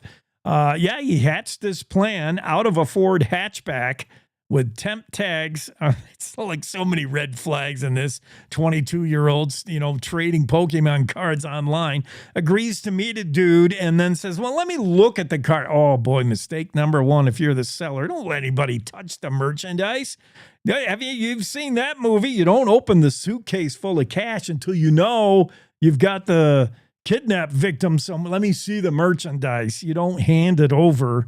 He shows him the card. The guy takes off with the card. He had a buyer all lined up, so he had this planned out, I guess. And none of it worked. It all unraveled for this genius. And as Kevin points out, if you went to a laboratory and had the DNA of super genius, 22-year-old Pokemon card stealer, alleged, and a world's greatest scientist that has reinvented the direwolf, or a chimpanzee, could you tell the difference between any of those three Petri dishes? Probably not.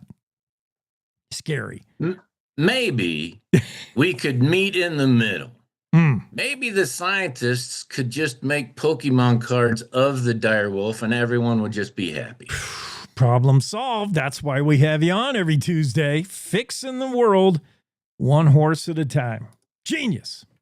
Brilliant. All right. Thanks, Kevin. You take care, everybody. You too. Have a great Tuesday. Kevin Meyer, Cowboy State Daily, making horse sense of the world. Bringing the dire wolf out of extinction. Looking to make that big Pokemon caper. Pull off that big Pokemon caper. We'll do that story next, just so we can catch you up on what that was all about. It's a crazy world, and it's tough to make sense of it, but every time Kevin and I chat, things seem to make more sense, don't they? Let's take a quick break on the Cowboy State Daily Show, back in 3.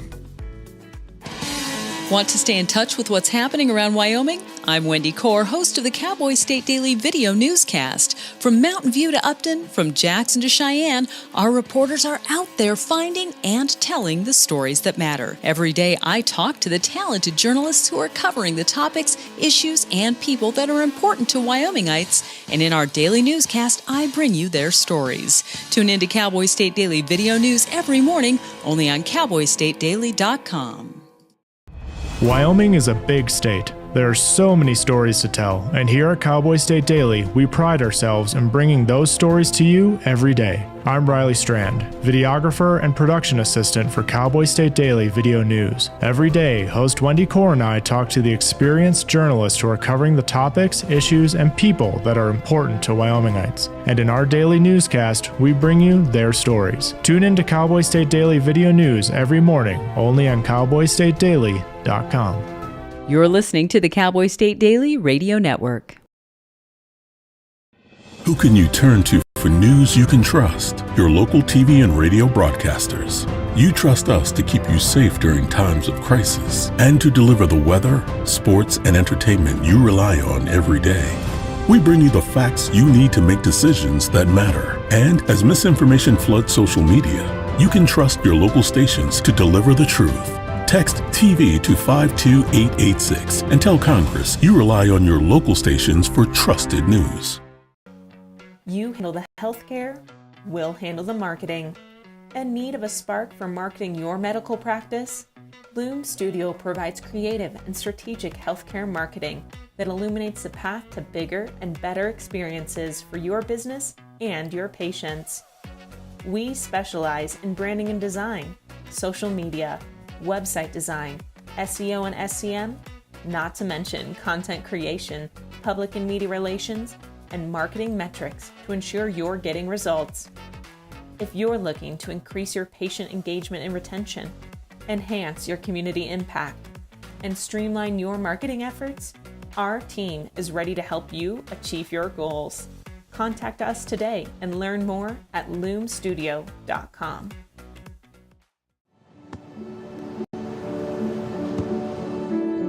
I don't remember how it started. Go to that. Cowboy. Our back and forth. It always came back. Dad! You probably don't remember what you told me, That was perfect. but I heard every word.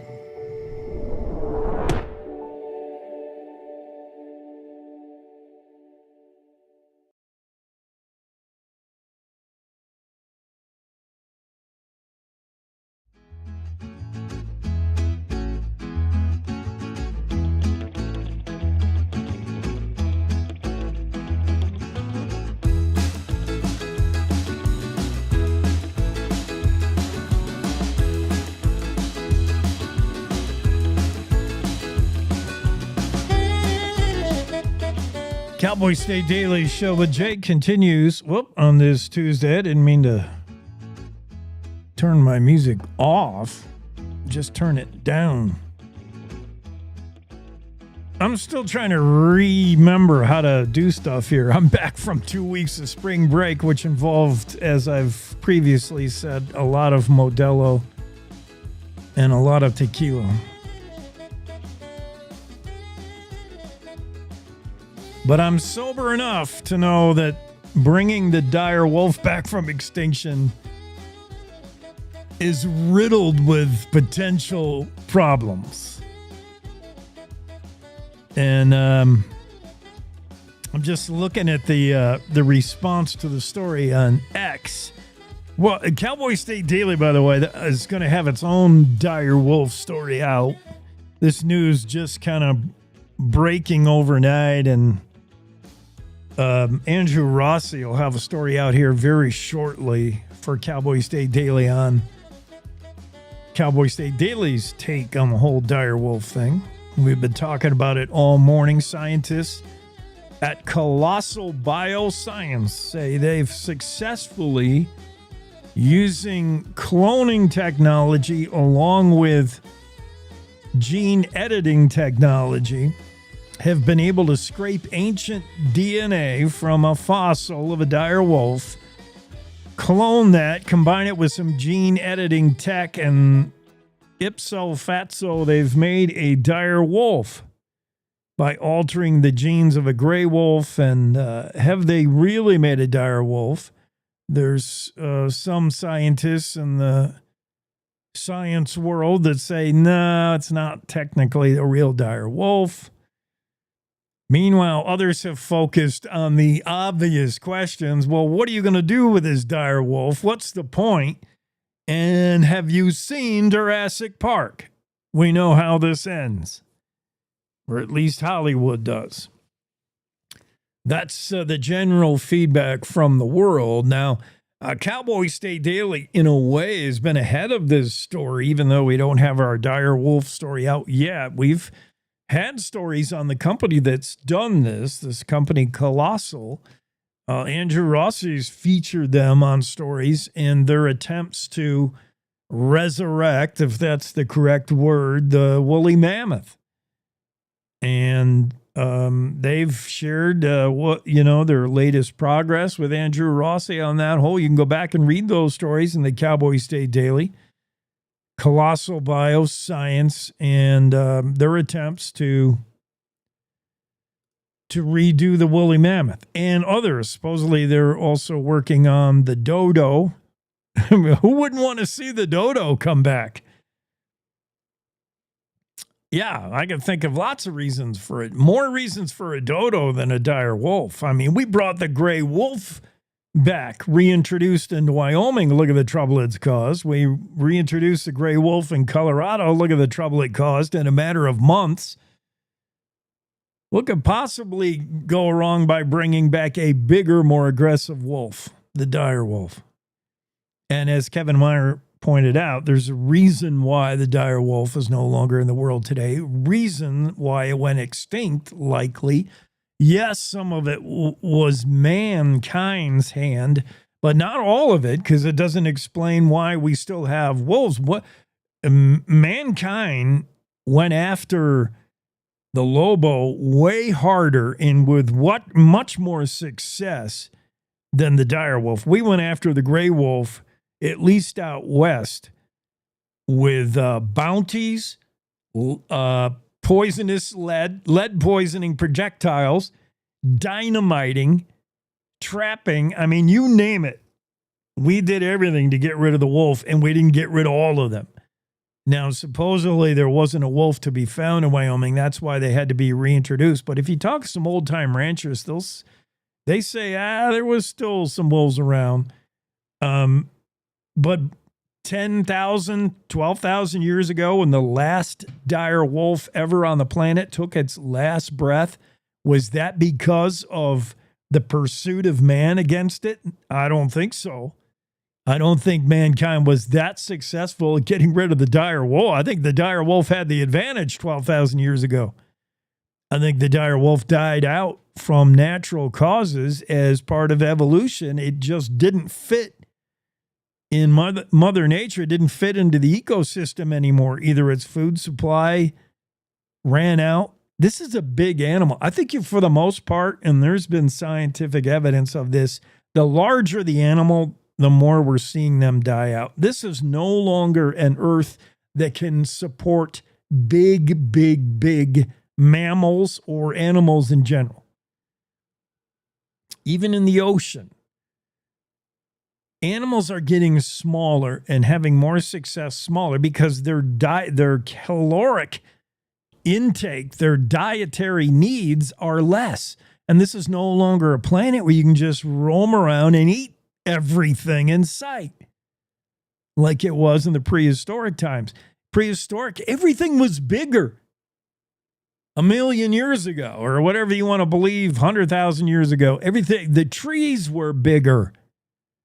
If you look at fossil evidence of some of the trees, everything was big.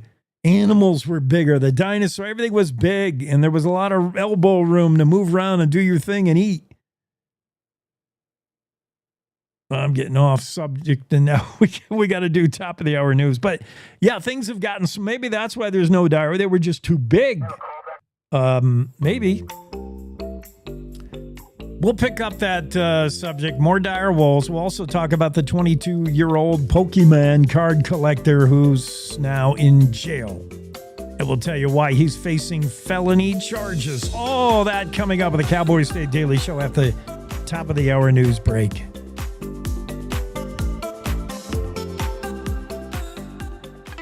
It's time to take a look at what's happening around Wyoming for Tuesday, April 8th. From the Cowboy State Daily Newsroom, I'm Wendy Core. It's an unprecedented time to be involved in international business due to President Donald Trump's tariffs, and Wyoming's rare earths minerals industry is smack dab in the middle of it all. China placed export restrictions on the quantity of rare earth minerals that can be shipped out of their country last Friday as part of its sweeping response to Trump's tariffs. Cowboy State Daily's Leah Wolfson reports that if the restrictions last, it will cause a significant impact to Wyoming's burgeoning rare earth minerals industry, which could be a positive in the long run. I spoke to Melissa Sanderson, who is a non-executive director at American Rare Earths. American Rare Earths is currently working on a minerals project near Halleck Creek outside Wheatland. And even though they're not going to be starting mining until at least 2029, she said if China holds tough on these restrictions, it could be a boon for American Rare Earth companies. The purpose of Trump's trade war is to help bring jobs and economic opportunities back to America. The American rare earth minerals industry, however, is for the most part not commercially operational yet, leaving a major question mark as to what China's restrictions will mean in the short term. Well, for the second of two young Big Piney men accused of murdering their friend with a bow and arrow, the prosecutor has withdrawn the possibility of the death penalty. Now, neither 19-year-old Rowan Littauer nor 18-year-old Orion Schlesinger will face the death penalty. But Cowboy State Daily's Claire McFarland reports that both could still face life in prison if convicted of first-degree murder and conspiring to commit first-degree murder, respectively, in the February 2nd death of 23-year-old Big Piney man Dakota Farley. Last month, Clayton Milinkovich, the Sublette County attorney, said for Orion Schlesinger, who was charged with conspiracy to commit murder, like, okay, we're not doing this. The jury probably wouldn't call for death, and the public defender's office is in crisis across the state with the shortages. Schlesinger is accused, alongside Littauer, of conspiring to commit first-degree murder on claims that Schlesinger plotted the murder with Littauer. Schlesinger faces one felony theft charge as well on evidence that he stole Farley's gun. Between July 2023 and July 2024, the population of Washakie County fell by 1%. That was part of a longer-term drop-off since its 1980 peak at nearly 9,500 residents. Worland is the seat of Washakie County, one of 11 rural counties in the state whose numbers are in decline, according to recent U.S. Census data. Cowboy State Daily's Zachary Sontag reports that if the decline continues in Washakie and other counties, it could have spiraling impacts. With a daycare center in Lusk, where just as few as a few years ago, they had 10 employees. Since then, they're down to 2 full-time employees. They can only care for less than 10 kids, and by the end of the year, they plan on closing their doors entirely. If you're a working parent and you can't have a place to take your kid, that means you can't join the job force. Goshen County Commissioner Michael McNamee said he continues to hope that young people will come back to Goshen County and want to be a part of what their families have done on their farms and ranches for generations. I'll be back with more news right after this. Do you know it's illegal to dig or excavate without knowing what's below? This is Jan Warren, Executive Director for One Call of Wyoming. We will be hosting workshops around the state to educate homeowners, realtors, landscapers, underground facility owners, and excavators on the state law, industry best practices when it comes to planting a tree, building a fence, or any other excavation project you have planned. Join us for a free breakfast, get your questions answered, and learn how One Call of Wyoming is here to help. Go to onecallofwyoming.com and register today. Nature's harsh side comes into sharp focus in the Blacktail Pond area of Yellowstone National Park. Migrating bison can fall through the ice or get bogged down in the mud, sometimes struggling for hours before they die. But Cowboy State Daily's Mark Hines reports that what's bad news for bison is great news for grizzly bears, wolves, and other carnivores that show up to feed on the massive carcasses. It's really good news for creatures like grizzly bears, foxes, wolves, anything that can benefit from that high quality protein that the bison are so, I guess, not graciously, but unfortunately for them, providing for all these other animals. Blacktail Pond is in a highly visible area near the road. So on one hand, that gives early season tourists a chance to admire the migrating bison herds and perhaps catch a glimpse of real life and death struggles. On the other hand, that can draw hungry grizzlies looking for a meal of bison meat uncomfortably close to crowds. And that's today's news. Get your free digital subscription to Wyoming's only statewide newspaper by hitting the daily newsletter button on cowboystatedaily.com. I'm Wendy Core for Cowboy State Daily. The climate that we're operating under has everyone on the defensive. You see a person and you automatically put them in a box and say, well, this is what this person should be like. All of this ostracizing people, what are we afraid of? We're called to love one another. It can't be, I reject you as a person. This country's been through so much. Its people has been through so much. Why can't we fix this? Do we have issues we have to deal with? Yes, we do. But we're not going to be able to deal with them if we're fighting and yelling at each other and not listening. Yeah, she has an accent. Oh, gosh, she dressed funny. But we're talking the same thing. Mm-hmm. We're all concerned about our children, concerned about the world we live in. A lot of people wouldn't even think we should be here talking to each other, but I'm sorry, I disagree.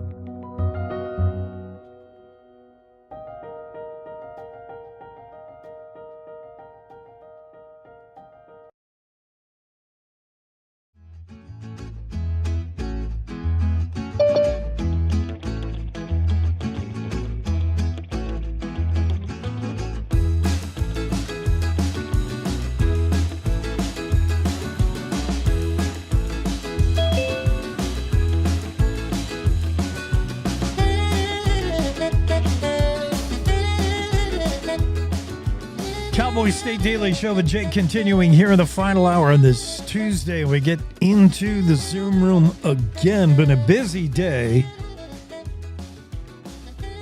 And we're going to go to Renee. Renee Jean will join us. She's got several stories you better have already read. If not, we'll give you a quick minute. Get out there and read them right now. Hurry.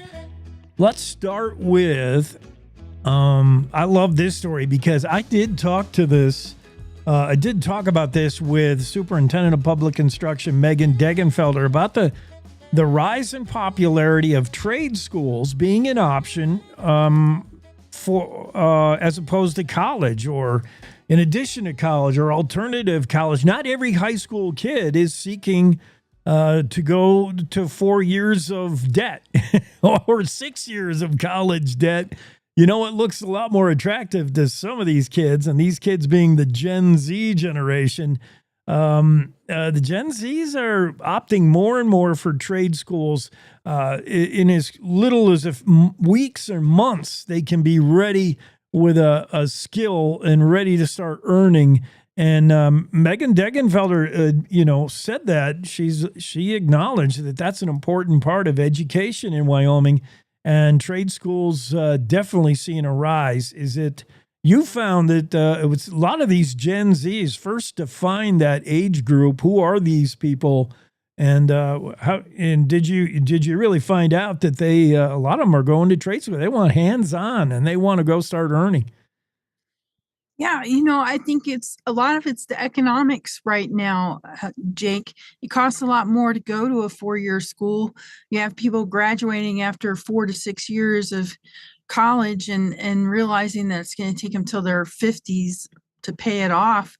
That's not very attractive when you can go to a trade school for 6-9 months and walk out with a skill that not only is a higher salary than some of these 4-year degree programs, but positions you to be your own business owner, your own boss, so to speak.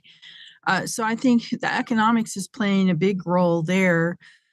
Some of it maybe is just sort of cultural. The Gen Z is listen to their parents complain about the office politics, the boss next door in the cubicle that's micromanaging them, and they want no part of it. They want a little more independence, a little more free, ability to kind of just do their thing, right?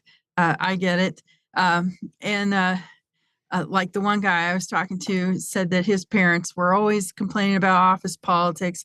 And when he thought about having a boss in a cubicle next door, he knew that wasn't for him. And he likes the job he has now because he's on the road most of the time. He checks in once a week to go over his work, and then he's back on the road again. And that's kind of what he likes. Yeah, so often it is the next generation pushing back from their parents, their grandparents, their older siblings, and say, I'm not going to do that. I'm not going to make those mistakes.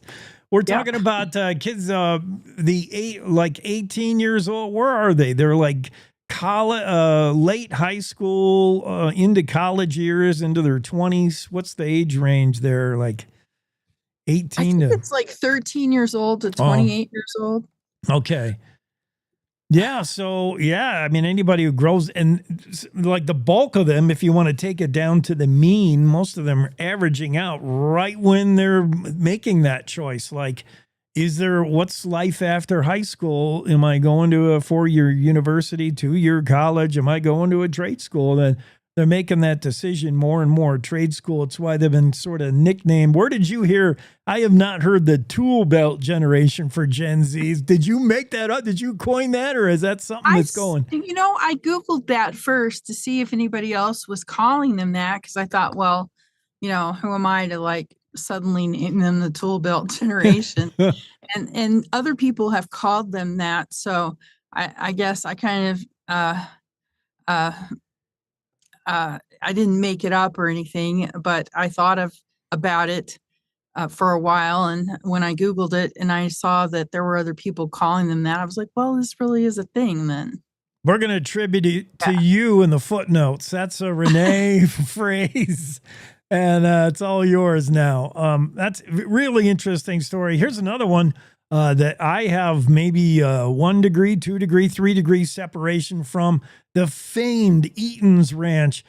When I was looking to come out west, it was my dream to come from New York City to an about face and work on a dude ranch, to work on a horse. So I was looking at different ranches. I worked in Colorado. I worked in Montana. When it came to Wyoming, I'm like, well, what's the ranch for me? And I had a job offer from Eaton's, and I can't believe I didn't take it. And then at the same time, I ended up going to Lost Creek Ranch in Jackson Hole, which is why I'm still here. But Lost Creek's great, but Eaton's Ranch, my goodness, they're so historic. I didn't know it at the time. Oldest dude ranch. They opened their doors and threw the saddles on in 1879. They've been taking dudes out on rides since then. And now we find out not only the oldest, but they're the most popular according to USA Today's annual rankings. They deserve it. What a ranch. Yeah, it's a pretty cool place, I guess. I have not been there, but everything they told me about it, made me think I should go there someday. Oh, yeah. You have to, especially, somebody on the go like you, the traveling journalist. You got to get over there. But, it couldn't have come at a better time for them because they almost got wiped out, that fire. What did they say? You talked to the head wrangler there, and, they're happy to receive this designation, this award, this recognition, but it perfectly timed when they didn't know if they'd even be surviving the fall. Yeah. The fire, evidently there was quite a rush to, lock things down and save the ranch. They had volunteers show up to dig fire lines. Other people helped them rescue some of the historical treasures like the Teddy Roosevelt letter, the C.M. Russell paintings that hang on the wall, the historic saddles. There's a lot of history at Eaton's Ranch. And it started in a really cool town in North Dakota called Medora. I've been to Medora when I lived in North Dakota. It is a really cool place. The town was started by a French nobleman, named it after his beautiful wife, Medora. But his ideas were too big, too soon. He wanted to set that up as like a cattle center of the U.S. He was going to grow beef there, send it out all over the country. But he didn't reckon with the fact that there were no logistics in this town. So he would have to start from scratch, build everything from scratch. And he ran out of money, basically. The town kind of hung on the edges for decades. And then Harold Schaefer, the bubble tycoon, the bubble bath tycoon, bought the town and he wanted to save it. And so, he built it into a tourist town. It is 100% devoted to tourism every summer. It offers a retreat to folks in the West. It's a great place, really. It's very interesting history. Yeah, and the Dude Ranch, 1879 was way early. You talked about a guy who had visions, and he was ahead of his time. Even 1879, it still was very, very new to Easterners to come out. And when they did, often came out for more than a weekend. They came out for like a month and hung out at the ranch. Jackson Hole has some old dude ranches for sure, and the phrase is dudes winter better than cows. And that became a popular, people wanted to see the life and share the lifestyle. And Eaton's has been right at the forefront of that. They do it better than anybody. You had a chance to talk to Kristen Dwyer, the head wrangler there. Yeah. She's pretty cool. That's neat. Yeah. She was pretty neat. She's pretty nice. Evidently, she has a thing about watching the elk, and she's got secret elk watching spots. She'll grab guests to take them to it. So I think that's a pretty cool aspect too. Yeah, one of the benefits of having an office that's out there in it's not a cubicle, that's for sure. That's different. No, her office is on top of a horse. Viewing the world through a pair of ears. That's the way it was meant to be seen. Good for her. Eaton's Ranch, yeah, they deserve every bit of it. Oldest and now number one dude ranch, according to USA Today. Anyway, Renee has that story, our business reporter, and I love this eighth grader, two-time state champ out of Kemmer. This kid Eli Jernigan, and it's no secret his success. He puts in the work. He said, "I study the 4,000 words that I'm likely to encounter in a spelling bee." And I don't study as much as some. He mentioned the national winner last year and the hours that person put in. But Eli's right in there. He's got every bit of a chance as he heads to nationals for the second time now. I really like this kid. You know, he talked about how the first spelling bee he lost. And like, I think a lot of kids would be just kind of like, oh, well, you know, so what? It was just a spelling bee. But he was like, I'm going to do better next time. So he started buckled down and studied his words. And now he's twice now the state champion and has gotten an all expense paid to Maryland for a week with his family. That's, I think, pretty cool. Very cool. I love it. And in this day and age, someone who can spell, I won't even go with proper grammar. If you can just spell, I mean, most of us depend on the spell checker to do that kind of work for us. Good for him to know how to spell words, kid. You're taking it back old school. I couldn't believe the hours that some people put in. He does a couple, 3 hours, but you know, he's got video games and hockey to play. He's not going to make it a lifetime pursuit, but he's got every bit of a chance at the National Script Spelling Bee thing going on in Maryland. When is that? That's next month? In May, the end of May. Yeah. We'll have to watch and see how he does. I mean, you know, his goal isn't necessarily to win. He just wants to do better than he did last time. Last time he didn't make it out of the semifinals. So he's hoping to do that this time. But, you know, you never know. I'll be rooting for him. My brackets are all busted and a long time ago, and the whole March Madness is over. I'm going to go to May Madness, the spelling bee, and Eli Jernigan out of Kemmer. Let's see. The word he'll get tripped up on is his hometown, probably. Kemmer. You know, that wasn't on the list of 4,000 words. Right, right. Cool. Well, we're going to save next time later this week, Renee, for your other stories, including Drinking Wyoming, places where Butch Cassidy might have bent an elbow, and the guy who's dropping toys out of his paraglider, all kinds of crazy stuff. We'll save that for Thursday. But okay. Yeah, that'll do it for us for now. Thanks so much for popping on. Yeah, always great. Renee Jean joining the conversation on a Tuesday, talking about some cool stories. We got to clear the room here soon because I want to tell you about a special guest we have coming up. I didn't want to promo it too hard because I wasn't sure if it's real. But if everything works out, this is a major, real special guest. We're going to have Rob O'Neill on the show, and you won't probably recognize the name, but he is the Navy SEAL attributed with being the one who pulled the trigger on Osama bin Laden. Yeah, he's the guy who put Osama down. He's written a book. He's talked about it. Now, there's some controversy over it for sure. Some saying maybe he wasn't the trigger man. We're going to hear from the guy himself, Rob O'Neill, who says he put 3 bullet holes in Osama's face back in that raid in May of 2011. Pretty cool. Rob O'Neill going to be on the show later this hour. We're going to talk with him about what it was like to be in that Navy SEAL operation. Super secret. That was during the Obama presidency, when we finally found the man responsible for 9/11 and ended it.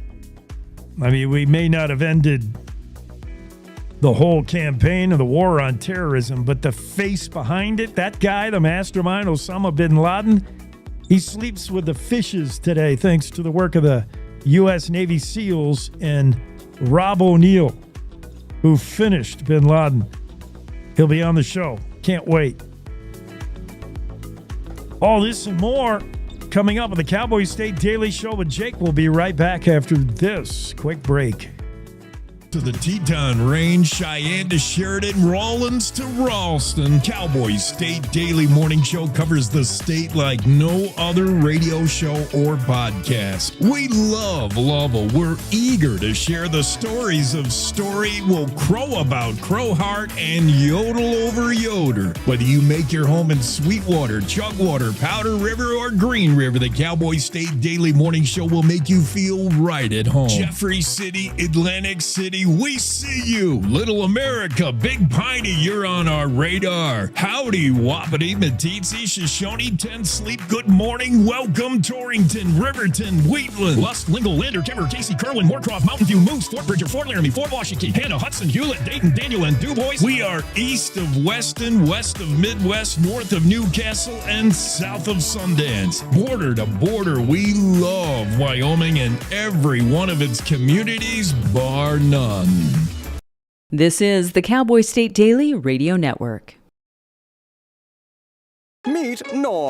He lives with anxiety, but with the help of this latest innovation from Be Normal, he can be normal, just like everyone else. With the swipe of a finger, you can project happiness, confidence, machismo. Why settle for being real when you can be normal? The Normal Maker, new from Be Normal. This item doesn't really work because there's no such thing as normal. We're all different. What we like, how our brains work. In fact, 1 in 5 of us live with mental illness. Don't filter who you are. Start by talking to someone you trust. And remember, there is no normal. Nestled between Casper Mountain and the North Platte River, you'll find the heart of Wyoming. With a bustling downtown centered around our outdoor haven, Casper is for adventurers, freedom seekers, and rule breakers who find beauty off the beaten path. So if touchable history, a vibrant community, and uninterrupted outdoor recreation define your travel itinerary, allow us to welcome you to the one and only Casper, Wyoming. Plan your trip at visitcasper.com. Love is a lesson that doesn't end. It knows no conditions, so you better buckle in. Love keeps you on your toes.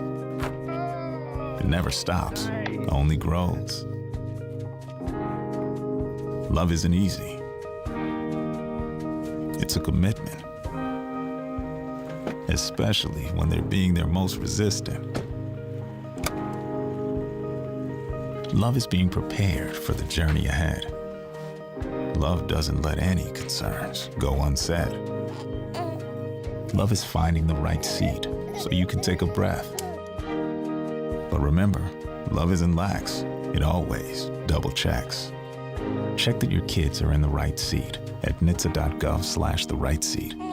Love protects.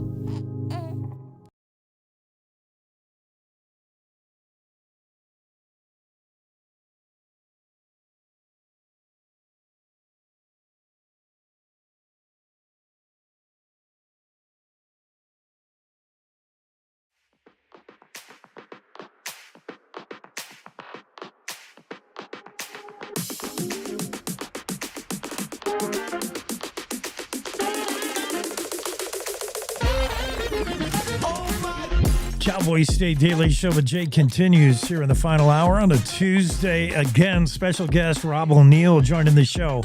Ex-SEAL Team 6 member, part of the raid that captured and killed Osama bin Laden, the #1 terrorist in the world at that time. In 2011, Operation Neptune Spear. O'Neill says he was the guy who pointed a firearm at Osama bin Laden and shot him dead. He says he was the trigger man, wrote a book about it. Some speculation over whether indeed he's the guy. It doesn't matter. He was part of the team that did it. He'll talk all about it, how it went down, what happened, how the Navy SEALs got there, got into the compound, what went right and what went wrong in that raid, including a helicopter crash. I mean, that thing could have went south in a hurry. Just crazy story. If it wasn't true, you wouldn't believe it. I mean, if Hollywood invented this, you wouldn't buy it. But it happened. And Rob O'Neill will be on the show here in a moment. First, let's take care of other business, including this day in history. It's April 8th. It's the day after National Beer Day, darn it. The day you're going to pay for it. National Hangover Day, right? We all celebrated National Beer Day yesterday. This day, 1832, John Portuguese Phillips, part of the Manuel Felipe Cardoso expedition way back when, was born in the Azores. John Portuguese Phillips, born this day in 1832. William F. Cody donated 3 elk to the proposed National Zoological Park on this day in 1889. April 8th, 1890, an election for the county seat of Natrona County pitted Casper against Bessemer. They allowed the decision to go to a vote. And for the second time, Casper lost the vote to be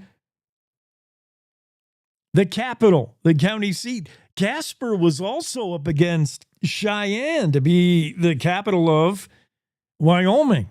And at the time, both, and still today, really, both cities have almost equal population in the 50,000s. And the Casper ended up losing the bid to be the state capital. And Casper, as I learned today on this day in 1890, also lost a vote to be the county seat of Natrona County. Couldn't even be the state capital and couldn't even be now their own county seat. Bessemer actually won the vote. But how is that possible? Bessemer, where if you look for Bessemer today on a map, you won't find it, no longer exists. It's a ghost town. It's gone. But back in the day, in 1890, Bessemer, which had only 24 residents back in 1890, somehow won the vote to become the county seat of Natrona County. But the commissioners of Natrona County ruled the vote fraudulent and chose Casper as the county seat, saying that Bessemer, a town of only 24 residents, couldn't possibly have won the vote unless a whole bunch of people in Casper voted against themselves, which may have been the case. Maybe they didn't want to be the county seat, but the vote actually had Bessemer winning, but Casper was named the county seat of Natrona County, and the loss, Bessemer took it hard. It became a ghost town and no longer exists today. On this day in 1892, the whole Johnson County War really got started in April 8th. This was the day that Nate Champion of the KC Ranch was killed. I think, well, actually, he was killed, I believe, tomorrow. But it was this day that Wyoming Stock Growers Association, otherwise known as hired gunmen, surrounded the buildings of Nate Champion's KC Ranch near the present-day town of KC. Champion was killed the following night, so tomorrow. Invaders pinned a note to his body. It read, "Cattle thieves beware." And Nate Champion, I believe, was wrongly accused of being a cattle thief, but, you know, you get the whole picture as Johnson County Wars essentially got going this day in 1892. This day in 1892, remains of soldiers buried at Fort Steele were relocated to Fort McPherson National Cemetery. April 8th, 1899, Edward Crippa, Wyoming senator for the balance of Lester Hunt's term in office in 1954. Edward Crippa was born on this day in Rock Springs, 1899. Crippa did not end up running for re-election, by the way. This day in 1903, President Teddy Roosevelt commences his visit to Wyoming. It started with 16 days visiting Yellowstone National Park. He'd be in Wyoming for a total of 19 days and spent much of that time horseback. He loved Wyoming and the things he saw. in Yellowstone, President Theodore Roosevelt commenced his journey to Wyoming on this day in 1903. 19 days of backpacking trip on horseback. I love it. That's the way presidents should still do it today, honestly. This day, 1913, U.S. 17th Amendment was ratified, requiring the direct election of senators. This day in 1922, United States 10th Circuit Court of Appeals, Justice James Barrett was born in Lusk on this day, 1922. Barrett, as we said, would go on to be a justice in the 10th Circuit Court of Appeals. He was appointed to the 10th Circuit Court of Appeals in 1971, but this is his birthday today, 1922. 1943, President Franklin D. Roosevelt freezes wages and prices and prohibits workers from changing jobs unless the war effort would be aided thereby. This is all part of, stuff that we haven't seen since World War II efforts, 1943. And on this day in 2021, fast pitch girls high school softball came to Wyoming for the first time. Casper would get its first fast pitch girls softball team. That's when they pitch underhanded, but they pitch as fast as they can. And we told you the other day, the record-setting fastest pitch from an underhanded softball pitcher is 78 miles an hour. It was just set by a Tennessee volunteer college pitcher. By the way, that very first fast-pitch girls softball game that was played on this day in 2021 went to Kelly Walsh. They played Natrona County High School against Kelly Walsh. Kelly Walsh won that game 6-0. Put that little piece of trivia, tuck that away somewhere in case it ever comes up at a cocktail party. If some wiseacre mentions, did you know this day in 2021 it was the first fast-pitch softball game ever in Wyoming and Casper? And you can say, yeah, and I know who won, and I know the final score. I mean, just in case you need to be the smartest person in the room. Let's take a quick break with the Western Ag Network and check in with the rodeo scene. It's the Rodeo Roadshow on the Western Ag Network. Hi, everybody. I'm Will Rasmussen. Today, our conversation with Cade Bruno of Challis, Idaho.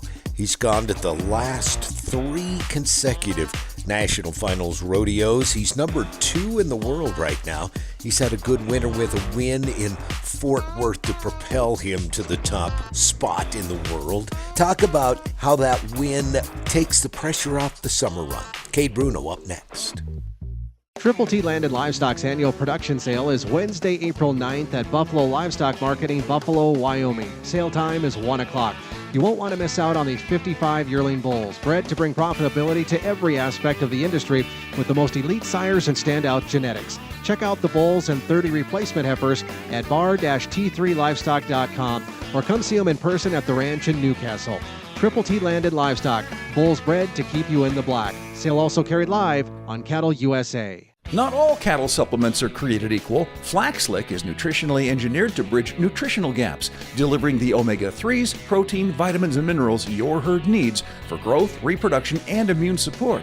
Its 24-hour feeding system ensures consistent, controlled nutrient delivery day and night. Backed by research trusted by producers, Flaxlick is not just another tub. It's nutritionally engineered for optimal performance. Explore Flaxlick and find a dealer at smartlick.com. That's smartlic.com. But when you have success like that in the winter, does that take a little pressure off as you go into the spring, as we head for the West Coast, California, Logandale, Clovis and Red Bluff and Redding and all those?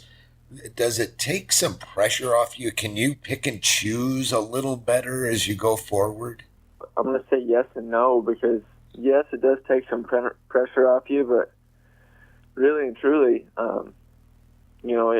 being second in the world right now or being 25th, I'd probably be entering the same West Coast run out there. Your spring run would probably be the same.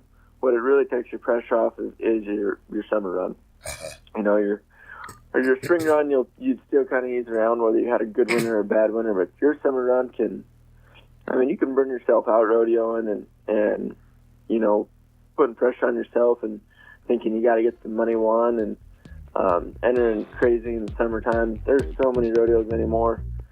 A guy can start in June and hit 100 rodeos if he wants, and so it kind of takes my pressure off my summer, especially June, I think. Cade Bruno, number 2 in the early race for the world title and a great winner for the Chalice, Idaho Cowboy. The Saddle Bronc rider, Cade Bruno, on the Rodeo Roadshow.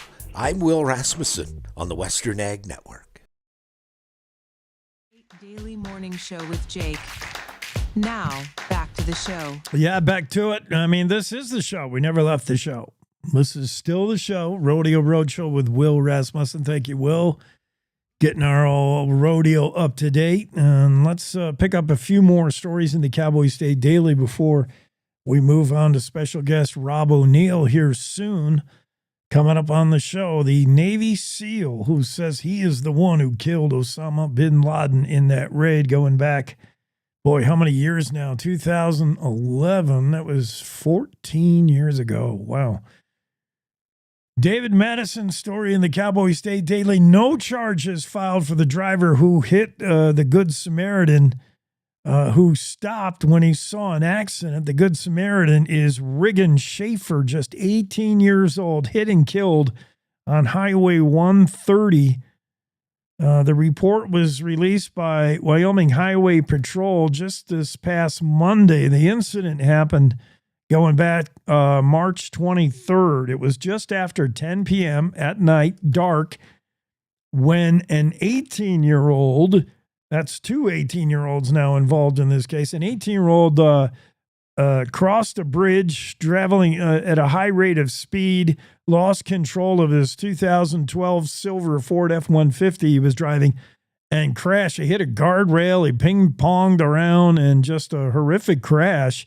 Coming upon the scene was another 18-year-old driving another, I believe, F-150. It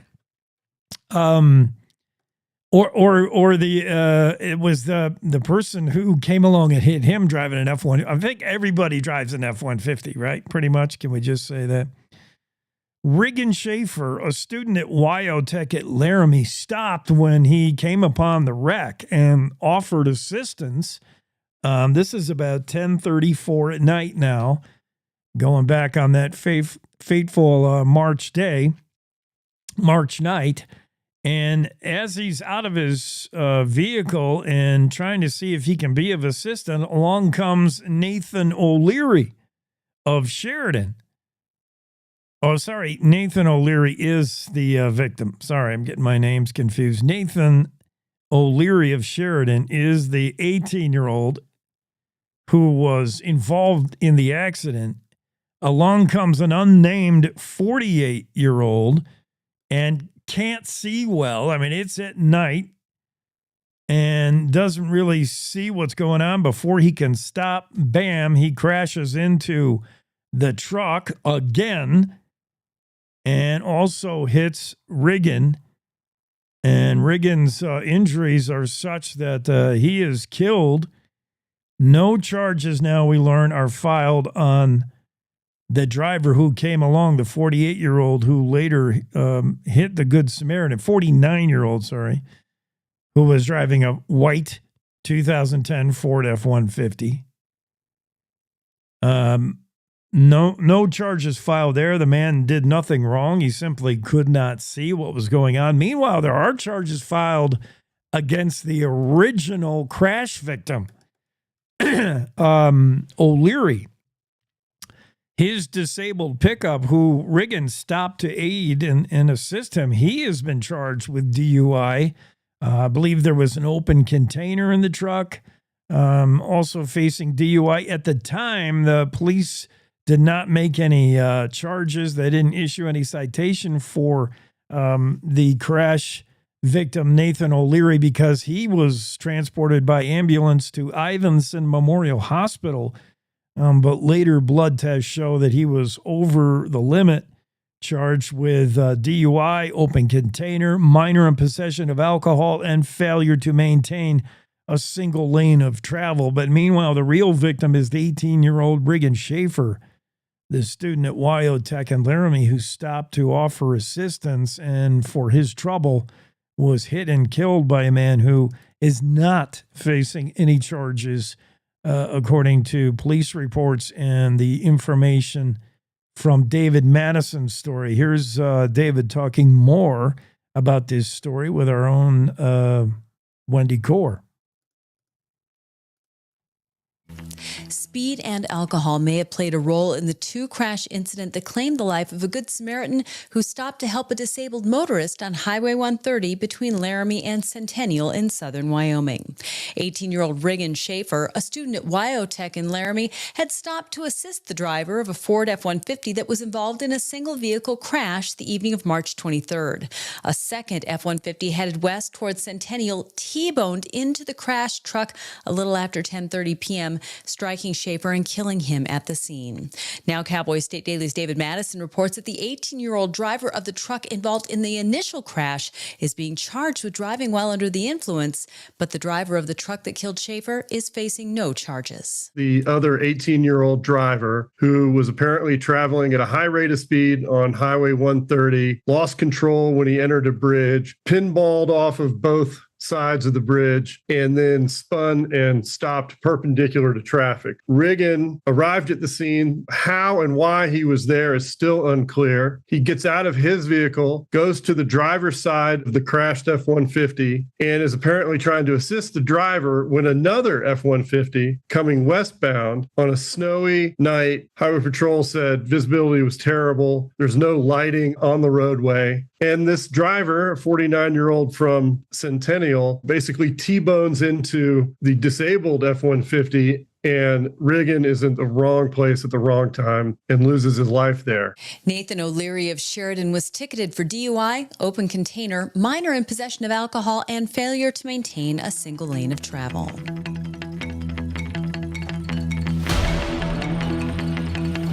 All right. Well, thank you, Wendy. We got to clear the Zoom room. And welcome in special guest Rob O'Neill in just a moment. One quick break, and then we'll be back at that. Wyoming is the cowboy state. From corner to corner, there are so many stories to be told, and more cowboys and cowgirls are turning to the Cowboy State Daily News team to keep them in touch with what's happening both locally and in other parts of Wyoming. I'm Riley Strand, videographer and production assistant for Cowboy State Daily Video News. We're proud to bring the most important stories to our viewers every day. The stories that start conversations, the stories that make us laugh, the stories that make us think. Our experienced journalists at Cowboy State Daily are crisscrossing the state every day, talking to those who know the news best. Every day, host Wendy Core and I talk to the reporters who are covering the topics, issues, and people that are important to Wyomingites. And in our daily newscast, we bring you those stories. Tune into the Cowboy State Daily video newscast every morning, only on cowboystatedaily.com. You're listening to the Cowboy State Daily Radio Network. Wyoming is a place of unlimited potential, a place that inspires us to dream. Since 2014, Wyo Lotto has given back over $180 million to our great state through transfers, winnings, commissions, and more. Dollars that have gone directly into your cities, towns, and counties. Dollars that have changed lives and set dreams in motion. Thank you, Wyoming, for a legendary 10 years. We can't wait to dream up what's next. Year after year, we continue to serve new neighbors across our state. For over 40 years, our trust and wealth management services have grown our roots in Casper. And now we're excited to have offices in 3 Wyoming cities. We're here to help you achieve your financial goals and provide the kind of service that you expect from a Wyoming business. Because at Hilltop Bank, community means Wyoming.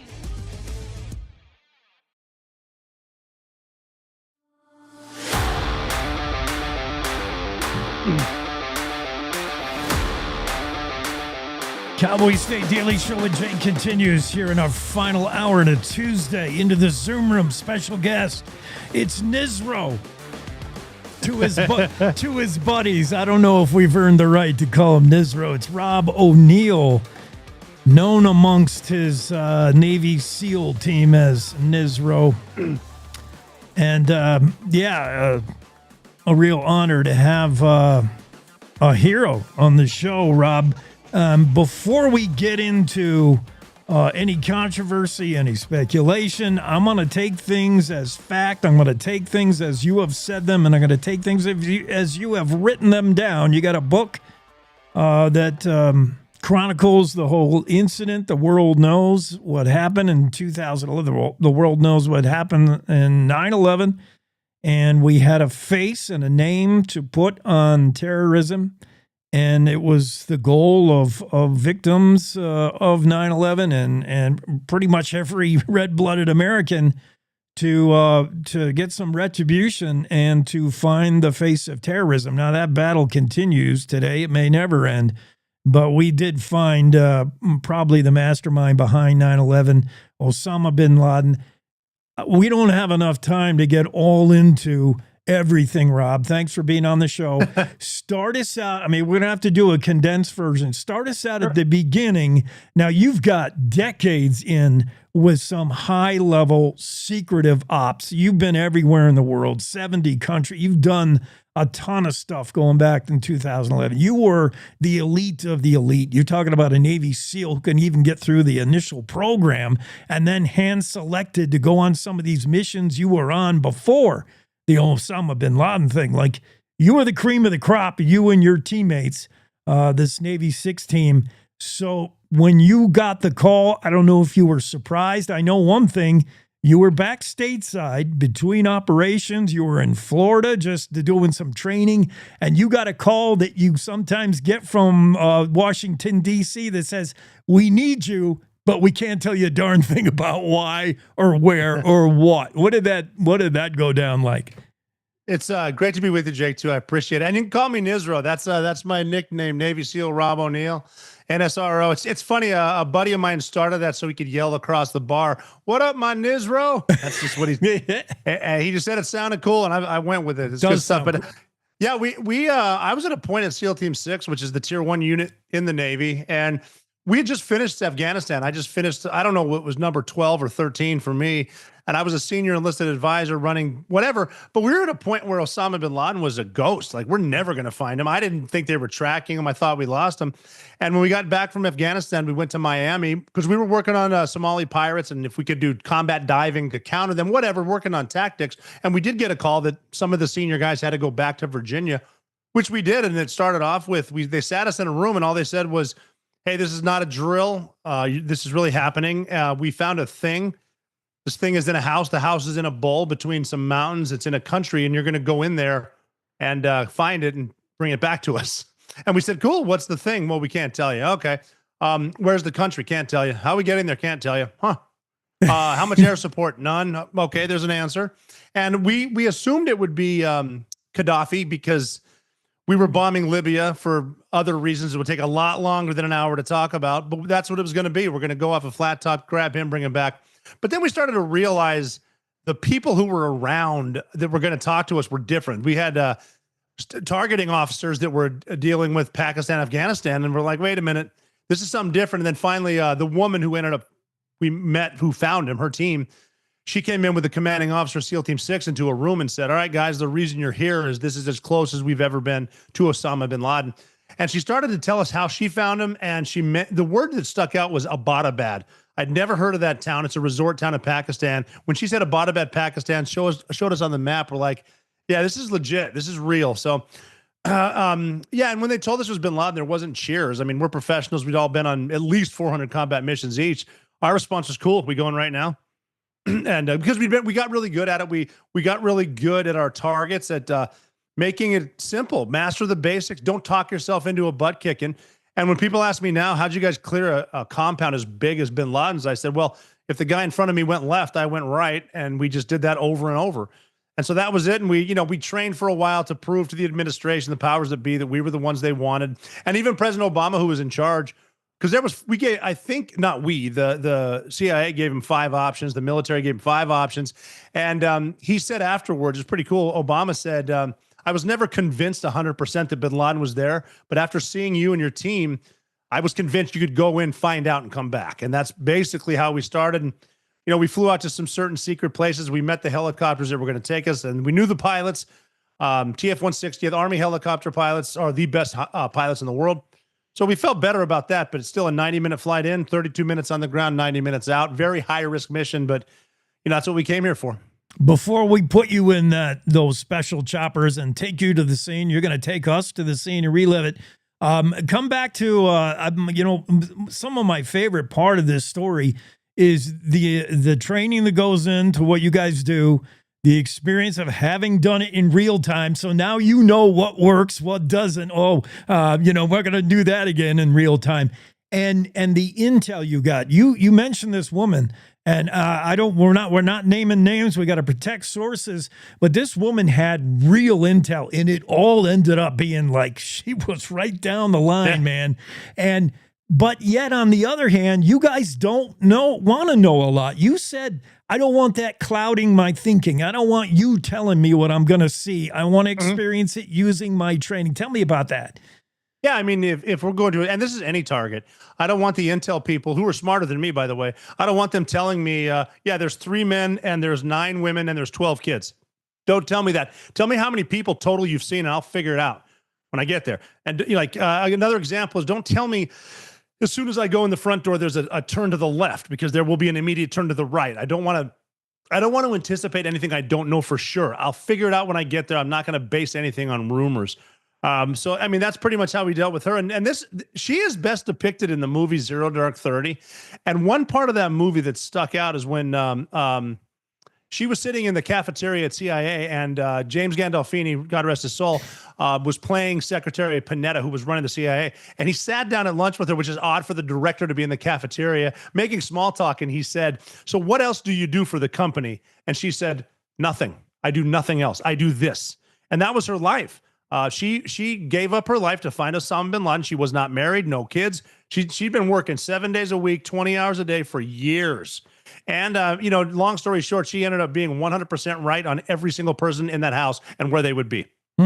And she said to expect things like suicide bombers. She said expect his son, or he had someone out. Like, she was right on all this stuff. But that doesn't mean everything went perfectly according to plan. It never does, right? It never does. We're talking to Rob O'Neill, the Navy SEAL guy who was part of that operation to take down Osama bin Laden. In fact, we're talking to the trigger man now. We're going to get there. We're going to get in the room with Osama in a minute. First, though, you're on the helicopter there.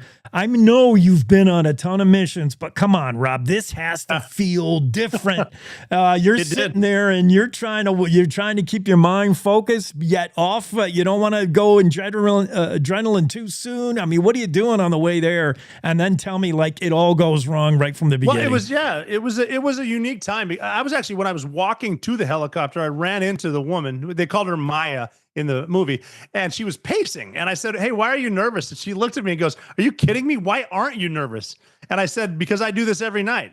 I fly somewhere, I mess with people, I fly back. This is just a longer flight. And as I'm walking away, I said, you know what? You need to be right on this one, so I understand why you're nervous. I'll see you in a few hours. But then on the flight in, it's a 90-minute flight, and we don't know if we're going to live. So, but worrying about a missile is not going to stop it. So I realized I have to take my mind off of thinking about missiles and do something else. And I learned as a sniper years before that when I'm looking at something or concentrating, I start to count from 0 to 1,000, 1,000 to 0 to keep my mind occupied, but I'm not worried about the noise. And it was actually a funny time because, I'm sitting there in this helicopter flying into bin Laden's house. The dog Cairo, Belgian Malinois, is right next to me. And he's depicted in the book No Ordinary Dog. Highly recommend that. His handler, Chesney, is behind me. And I'm looking around at my guys to see what they're doing, because I've been working with these dudes for about a decade each. And one of my dudes put on his headphones and he was sleeping. And my thought was, you're asleep, like on the ride to Osama bin Laden's house. Like, it was kind of funny. I thought, you have ice in your veins, and I actually see why women find you attractive, because you're cool. But then, we banked to the south, and it sounds Hollywood, but I was counting, and I said 556, 557. Freedom itself was attacked this morning by a faceless coward, and freedom will be defended. And I don't know how I remember that, but it was what George Bush said on 9/11, and it kind of sunk in. I'm on this mission, and we're going to kill him. And we knew we were probably not coming home, and that's a tough situation to tell you, especially when you can't tell your kids that you're leaving the country, where you're going. But being with the guys and realizing that, I mean, what an ending. This is why we all joined. And it was almost a Braveheart moment, like, because anyone could have taken themselves off the mission at any time. If you want to live for sure, you don't need to go. But we had the Braveheart. If you could live those years and on your deathbed, would you give every single day from then until now for one chance at this guy? And the answer is yes for everybody. So it was, we're going to die, but we're all going to die together. And I was so impressed with the way my team handled that, because everyone did their jobs. No one was scared. No one froze. Slow is smooth. Smooth is fast. If you want to be good, slow down. Want to be fast, slow down. But yeah, everything went to hell. We had a perfect plan. The first helicopter crash landed in the front yard, which we had decided prior that is the worst thing that could happen. But the pilot put it down. He didn't crash. He landed it because of weather and updraft and stuff like that. But my team was going to drop snipers off and then go to the roof, but our pilot just said, get out. So we got outside with the 20-foot walls. But the good news is we know how to get through walls. And we went to a wall off to my left, which is a double door. We put a 7-foot charge of C6 on that, which is basically a master key. It'll open anything. We blew that door and it opened like a tin can, but there was a brick wall behind it. And the guy that set the charge turned around and he said, failed breach, meaning it didn't work. And he goes, this is bad. And I said, no, this is good. That's a fake door. And nobody does that. He's in there. So then and I didn't know the guys crashed, but we had a double door, 100 meters away on the other side that we knew opened. And as a courtesy, I just said, hey, this is so-and-so. We're going to blast the carport is what we called it. And someone said, no, don't blast it. We'll open it. And I didn't know they crashed. I didn't know they were in there. I thought they were doing a racetrack or something, but the door opened and a glove came out with a thumbs up. And I recognized the gloves. And I was at a point in life where it doesn't matter why it's 2nd and 15 or why they're there. They just are. The point I was making there was when I talk to football teams, I tell the offense, it doesn't matter why it's 2nd and 15. It just is. And what we have in common is the clock is ticking. What are you going to do about it? So we went in the house. My guys were already there. They'd killed 3 terrorists before I even entered the house. The woman that found bin Laden said, you will run into a stairwell. I don't know where it is, but Khalid bin Laden will be on it. She was right. She was actually so cool. She said, if you can ace him, you get a shot at the big guy. And so I had about 8 dudes in front of me. We went to the 2nd floor, and the guys started to peel off left and right because you want to clear those areas, unknowns, before you start moving up. There was one guy in front of me at this point. I was number 2. My job is to wait for more guys. His job is to look forward, gun pointed forward. I'll squeeze him when we have enough guys on the shoulder or the leg. We didn't have any more guys, but he was saying it's time to go because at the top of the stairs, he could see a curtain, not a doorway, but a curtain, and he could see movement behind it. And he assumed those were the suicide bombers. What he was sort of saying to me, he didn't know it was me, but he knew it was one of his guys. He was sort of saying, those are the suicide bombers, but we can beat them if we go right now. Right. And I decided, they know we're coming, so don't give them time to get ready. Like, let's go. Yeah.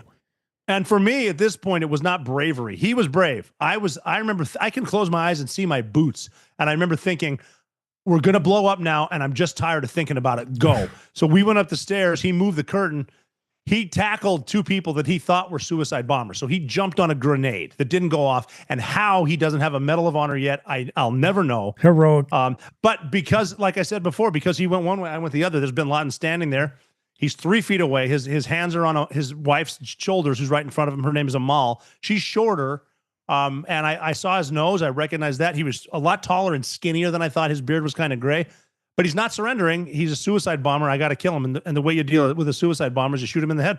So I shot him 3 times. And then I moved Amal out of the way because at that point I was the only SEAL there, but other SEALs are right behind me. And I don't want her to get hurt. Right. And I even looked down, and his 2-year-old son, Hussein, was standing there. And I'm a father. And my first thought was, this poor kid has got nothing to do with this. He shouldn't have seen this. So I moved them. And then other SEALs come in. Okay, I'm starting to I want to go take a picture of him. I know I need that. I can hear bin Laden his last exhale. One of my guys comes up to me because I'm moving a little slow, and he goes, hey, you good, man? And I said, I think, what do we do now? And he smiled at me and he said, now we find the computers. We do this every night. The intel, hundreds of times. You've done this. And I said, yeah, you're right. I'm back. My God. And he said, yeah, you just killed Osama bin Laden. Your life just changed. Now get to work. You had a little moment, but a short moment, and yeah, the training helped you through it. Though you knew the right things to do. Guns. Your mates are coming in guns ablazing. You want to help people that have no dog in the fight, like they're not part of this. You know that it was Osama right away, though. You recognize him pretty quick. Yeah, that's good. And then a lot has been made of the aftermath and why was Osama there. Supposedly there was a word that don't shoot him in the face, because we need evidence we really got him. But you don't shoot suicide bombers if they have the vest. You don't shoot them in their body, right? The whole place goes up. No.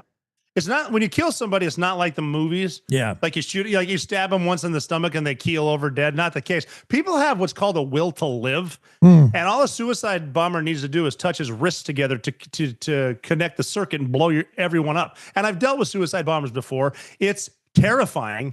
It's permanent. It's really loud. It's fast.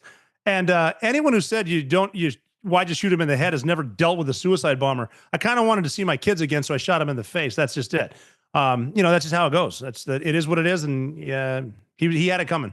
Yeah. So one more thing. Now, in the aftermath, during this time, up until 2011, whenever America didn't know a lot about Navy SEALs. We didn't know the Navy SEAL Team 6.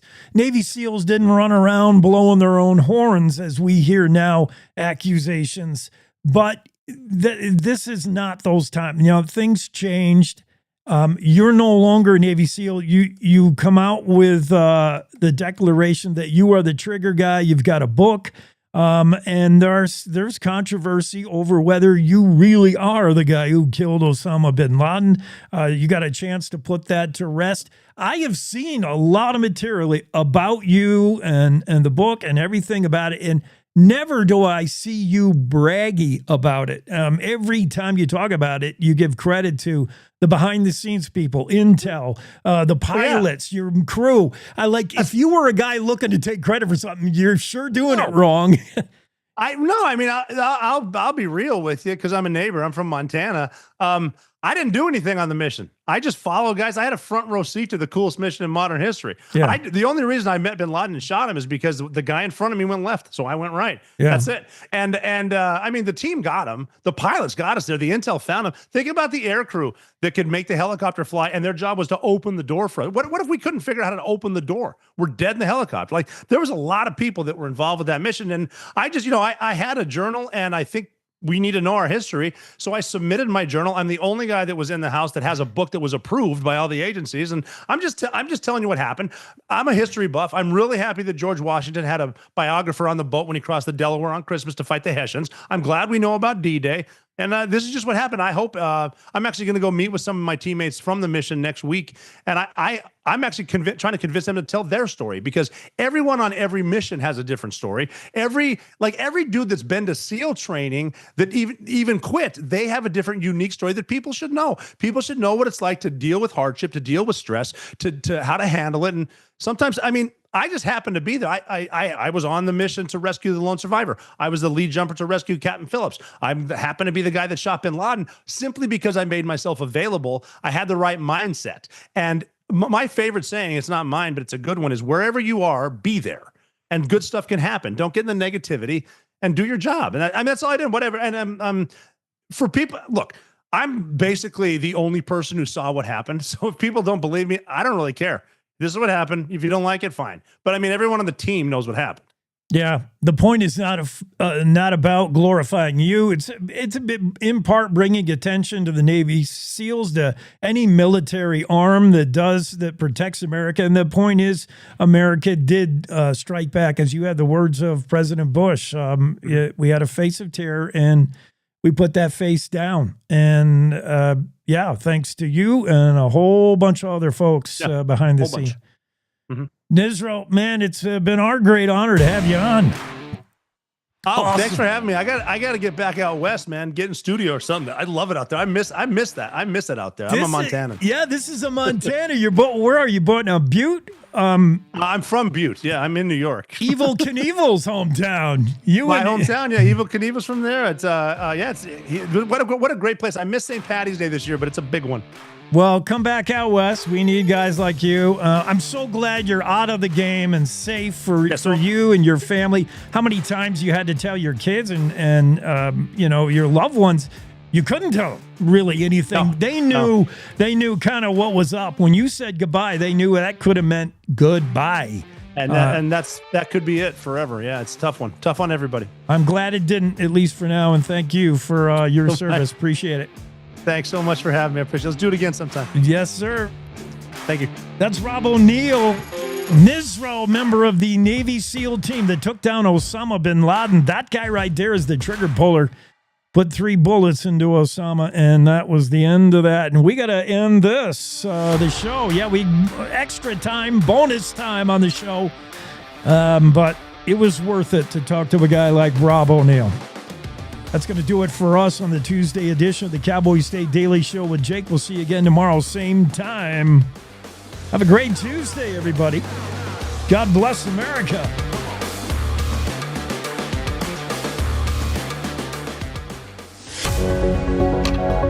Good morning. This is the Cowboy State Daily Morning Show with Jake. The new way Wyoming wakes up.